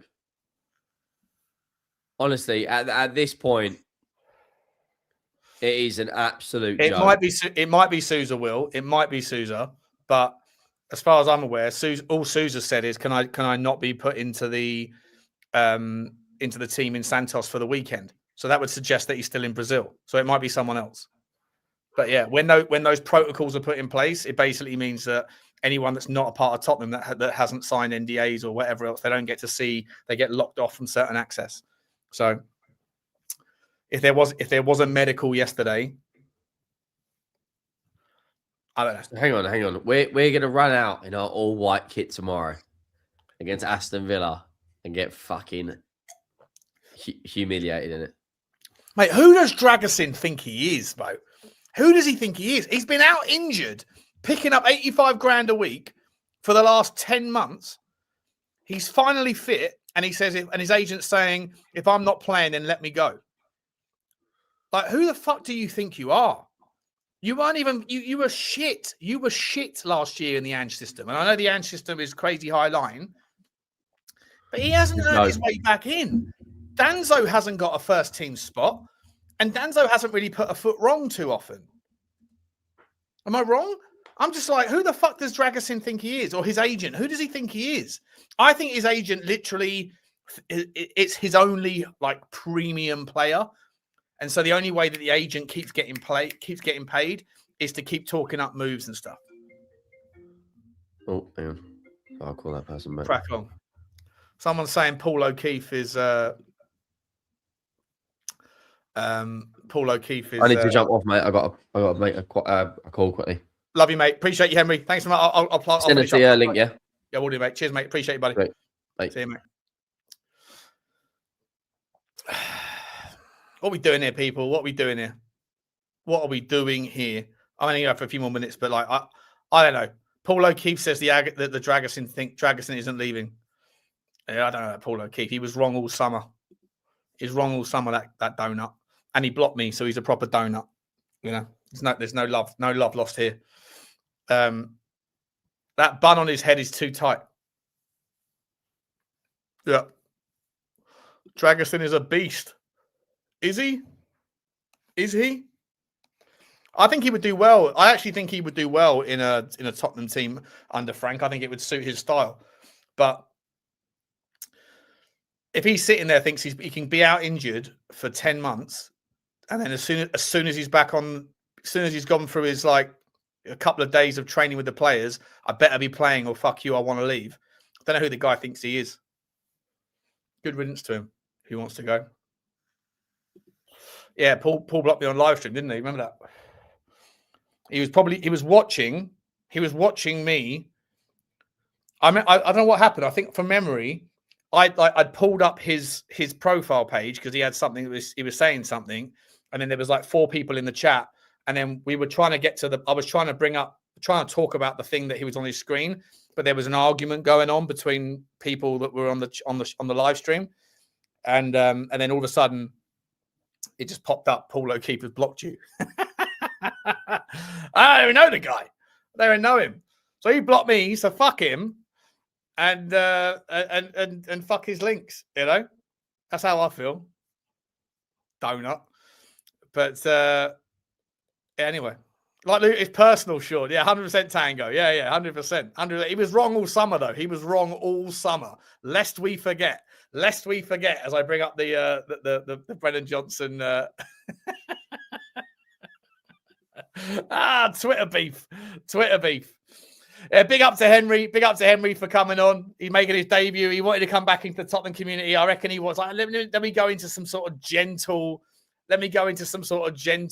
environment where I can like re-ingratiate myself with the Tottenham fan base. And he's come on to Spurs Talk Show. He's done a good shift there. Big up to him. What's Phil Coy saying? He obviously knows you, Sean. He blocked you. Yeah, 100%. Yeah. He must have been watching because he literally blocked me in real time. Donut. Did you watch the Spurs TV interview? What does it say there? Did you watch the Spurs TV interview? Where's that message just gone? Have you just deleted it? It is your right to express your opinion, but I would like you to shut the F up when it comes to Frank and the team. Turn your hate on ENIC. Okay. And it's your right to tell me to shut the F up, but I would tell you to bore fucking off and go and watch someone who does exactly what you want them to do, or start your own channel. My take on I don't call them ENIC anymore. I call them the new majority owners. NMOO. New majority owners out. I was never a fan of what the new majority owners did. I backed Thomas. I back Daniel Levy. I thought Daniel Levy was always the fall guy for the owners' lack of gratitude and lack of ambition. Big up to you, Fiona. Big up to you, JP. Big up to you all. Sean, you need to get Henry on if we get battered by Villa. Listen, I'll be doing the watch along tomorrow, and there will be a post match. There'll be a post match. What do they call it? What do you call it when someone dies and they have the medical person goes through their body and finds out how they died? What do they call that? What's that word? Yeah. You're allowed an opinion, but shut the fuck up with your opinion.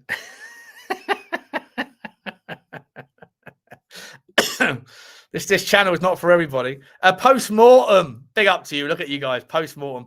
There we go. I'm going to see if I can get Drewzilla on. Yeah. I need to get Drewski on. Yeah. Look, we tried. I want to focus on the good stuff. We played well, played better. Yes, we didn't win the game. We lost the game 4-1, but I want you to focus on the one goal. It's difficult.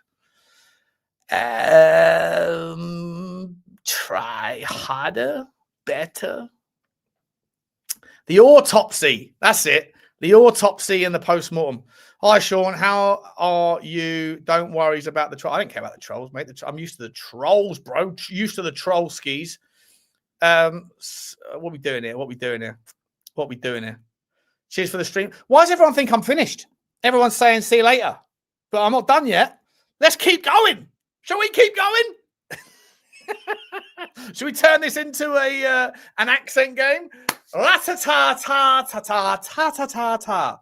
Now, listen, we're going to finish up. We're going to finish up in a moment. Just want to see if there's any other stories out there that have dropped in the last few minutes on news now. Tottenham star will hand in a transfer request if the club makes a Thomas Frank bombshell. Let's have a look at this. Christian Romero. Oh, what we doing here? What we doing here? Let's have a look. Let's see what's going on with this one. Ooh-wee. London World have come out with some bollocks. Let's have a look. Christian Romero faces an uncertain future at Tottenham Hotspur. He's reportedly communicated his desire to leave the club in the near future. Shock horror. If that's true, this is what I've been saying to you lot for a long time. I've been saying this to you.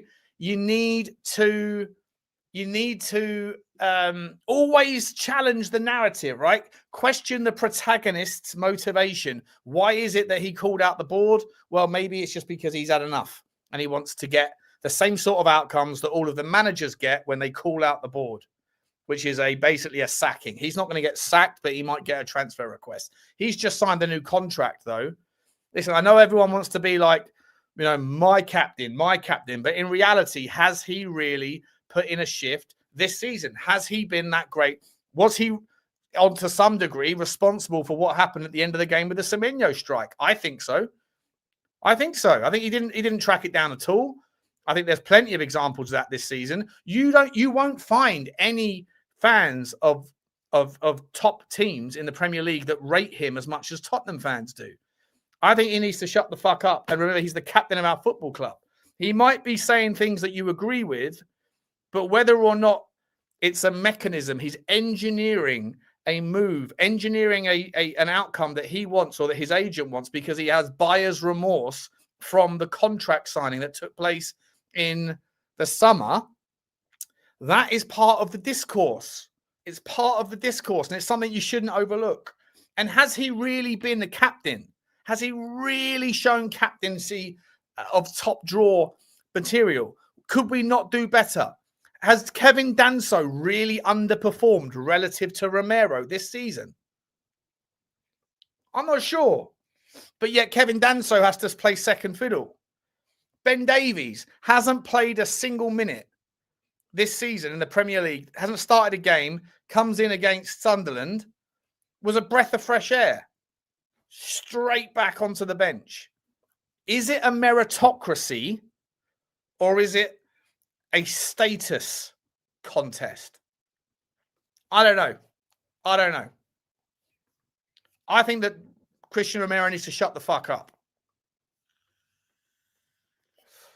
What he said might have been right, generally, but it wasn't the right time to say it. It wasn't him that should have said it.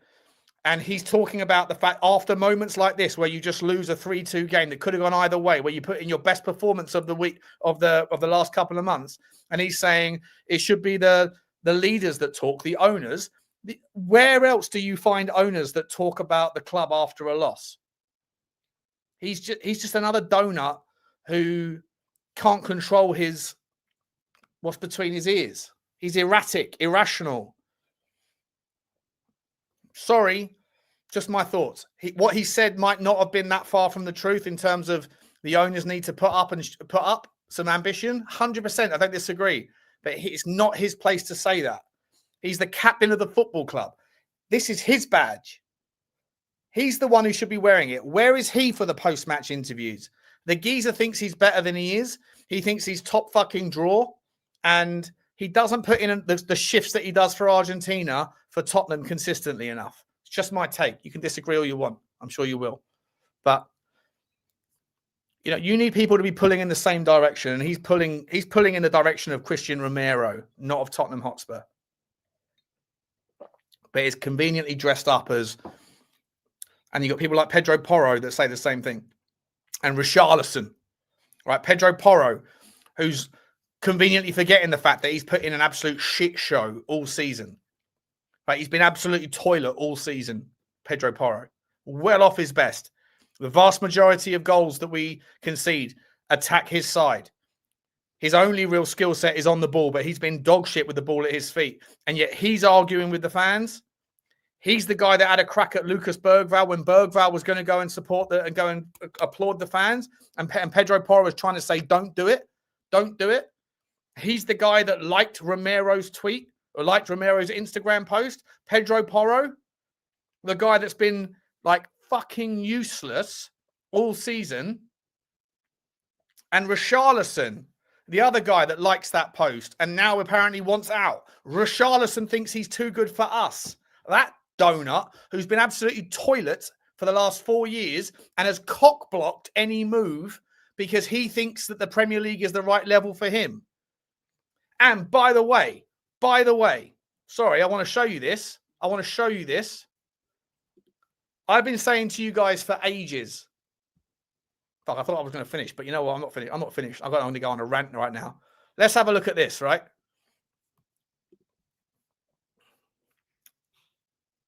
These are the stats.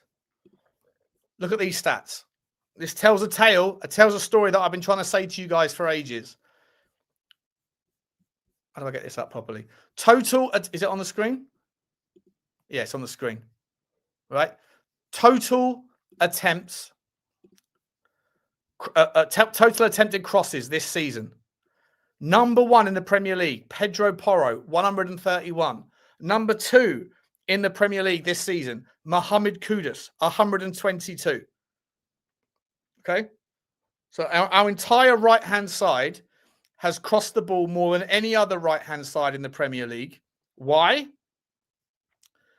Because we have a number 9 who is incapable of doing anything else other than putting the ball in the back of the net with his head or from a cross.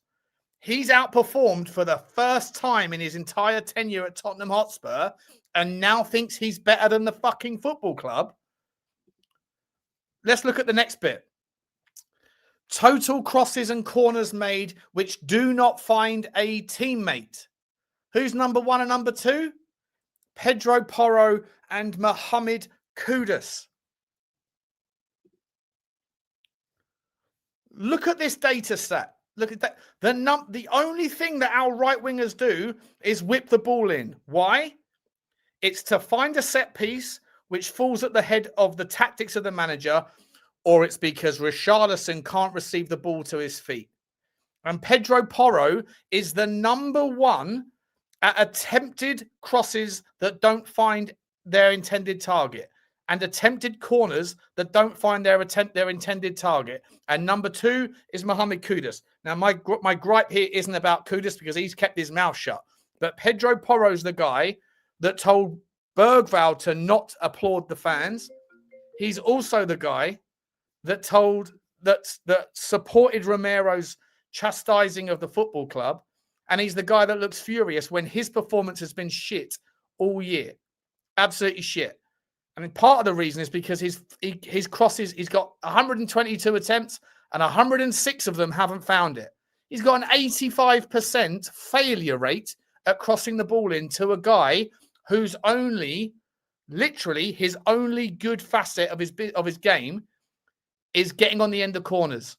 So not only are we whipping the ball in to a guy because he can't do anything else, but you've got him and the guy who's crossing it supporting Romero in chastising the football club. Make it make sense. These people are immune in their minds from criticism. They want all of the good things. They want all the money. They want all the support. They want the adulation. They want all of the gimmies, all of the freebies, all of the adulation. They want all of the love that comes with being a professional footballer, but none of the accountability. And they're going to jump on board the captain of the football club who thinks that it's right to call out the football club for not supporting or telling lies. Again, he might be right. We don't know. But you've got other people that are donuts who are underperforming wildly, and the whole football team has to recalibrate its entire style of play to accommodate their own inadequacies in every other facilitation of what is a football player, like trapping the ball, like passing the ball, like ball to feet, like shooting from distance. Pedro Porro is a stinker at defending. His only good part of his play is offensively, and he's been trash. He's been trash. The statistics back it up. And yet him and Richarlison back up the bozo who's the captain, who calls out the football club when they should be getting behind the fucking football club. Sorry if this is a rant at the end. I'm glad that Henry's not a part of this because this will get clipped up, no doubt. But the stats and the facts support the notion that these guys are prima donnas who think that they're above criticism. They think that they're above the fans who pay their wages from their hard graft. They're the people out there that have to go and dig ditches or drive buses or drive taxis or do whatever it is that you do. They have to go and find that money to go and support the team. And when the team isn't delivering, the fans have had enough and say, fuck you. And these players think that their outcome is to go and support the bullshit that Christian Romero put out there. You're the captain of the football club and you're supposed to be leaders of the football club. Richalison, Porro. It's outrageous. It's outrageous. Who the fuck do they think they are? They would have nothing if it wasn't for the fans. They'd have nothing. And that isn't, I'm not trying to defend the owners, by the way. I'm defending the principle of recognizing who it is that you're working for. It's the same shit as like Keir fucking Starmer or the Conservatives or Farage or any of these donuts. It's the same thing. They think that we work for them, but they work for us because without us, they have nothing. I think it's a fucking disgrace and needs to get called out. Sorry if that's outrageous. So I'm pissed off now. I'm pissed off. This is Tottenham fucking Hotspur. There. And it's in my heart as well. I know it's in yours, right? But just because the players think that there's an easy victim, right? Because really the club's the problem. Yeah, the club is the problem. But so are the fucking players with their entitlement. So are the fucking players. We're allowed to boo. If you're not happy, fucking boo. Don't go. Protest. Romero said it, right? We'll either carry your heads or we'll wear your heads or whatever that fucking translation is. But you know what, Romero? You count for that same shit as well, bro. You're someone that we support. So either support us by putting in a fucking shift or we'll protest and we'll boo you too.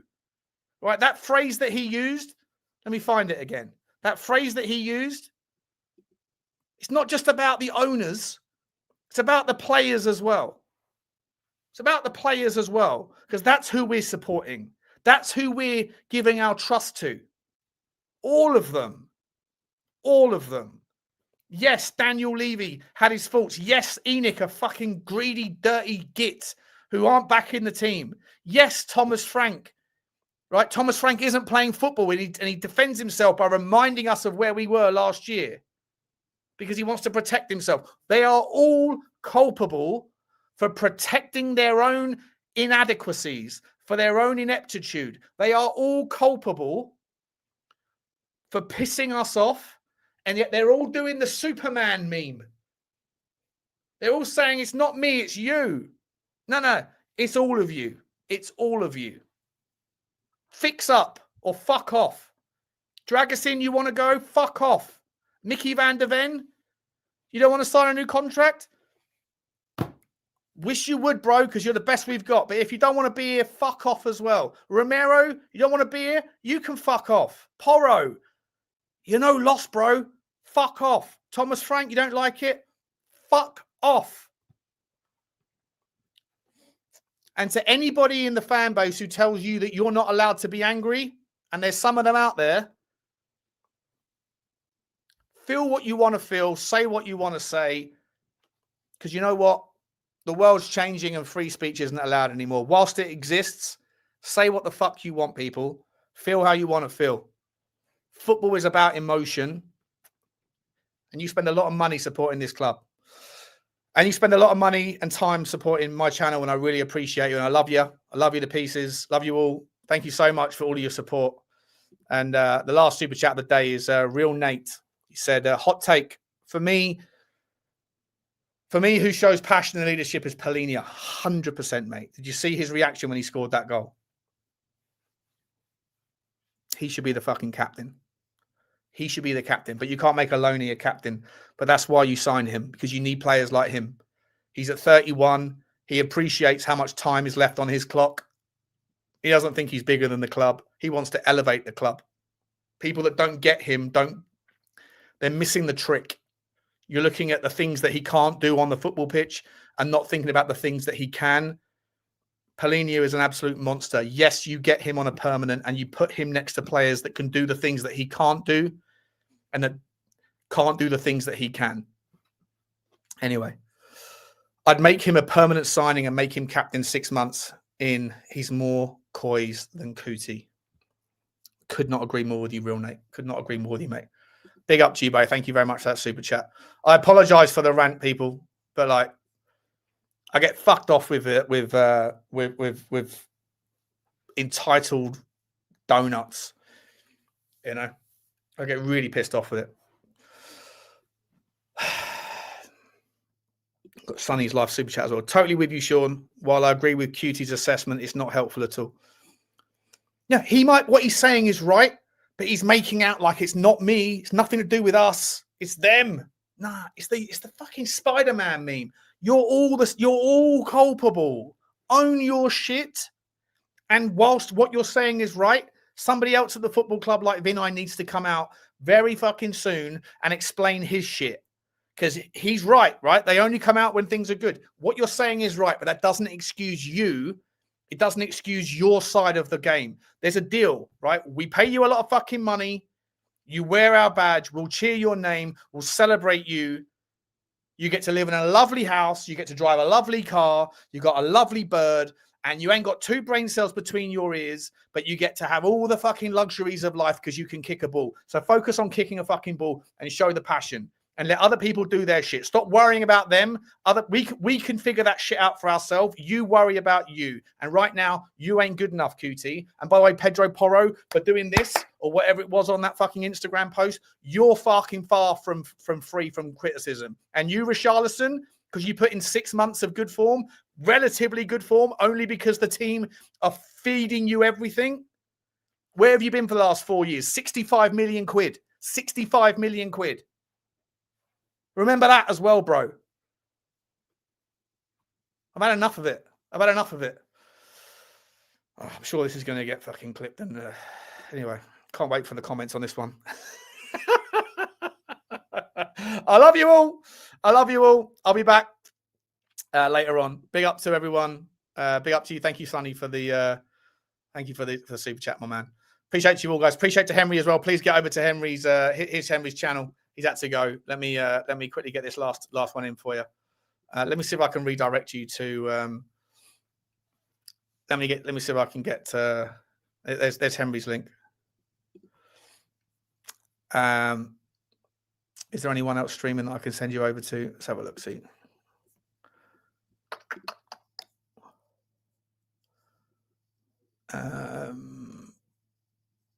Not that I can see.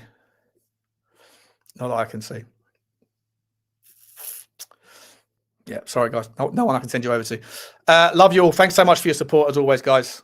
Oh, Cutie suspended for Villa game now, is he? Fuck him anyway. Love you all, guys. I'll speak to you later on. Like, subscribe, and comment. And I'll be back later on, hopefully this evening. Take care, guys. Bye.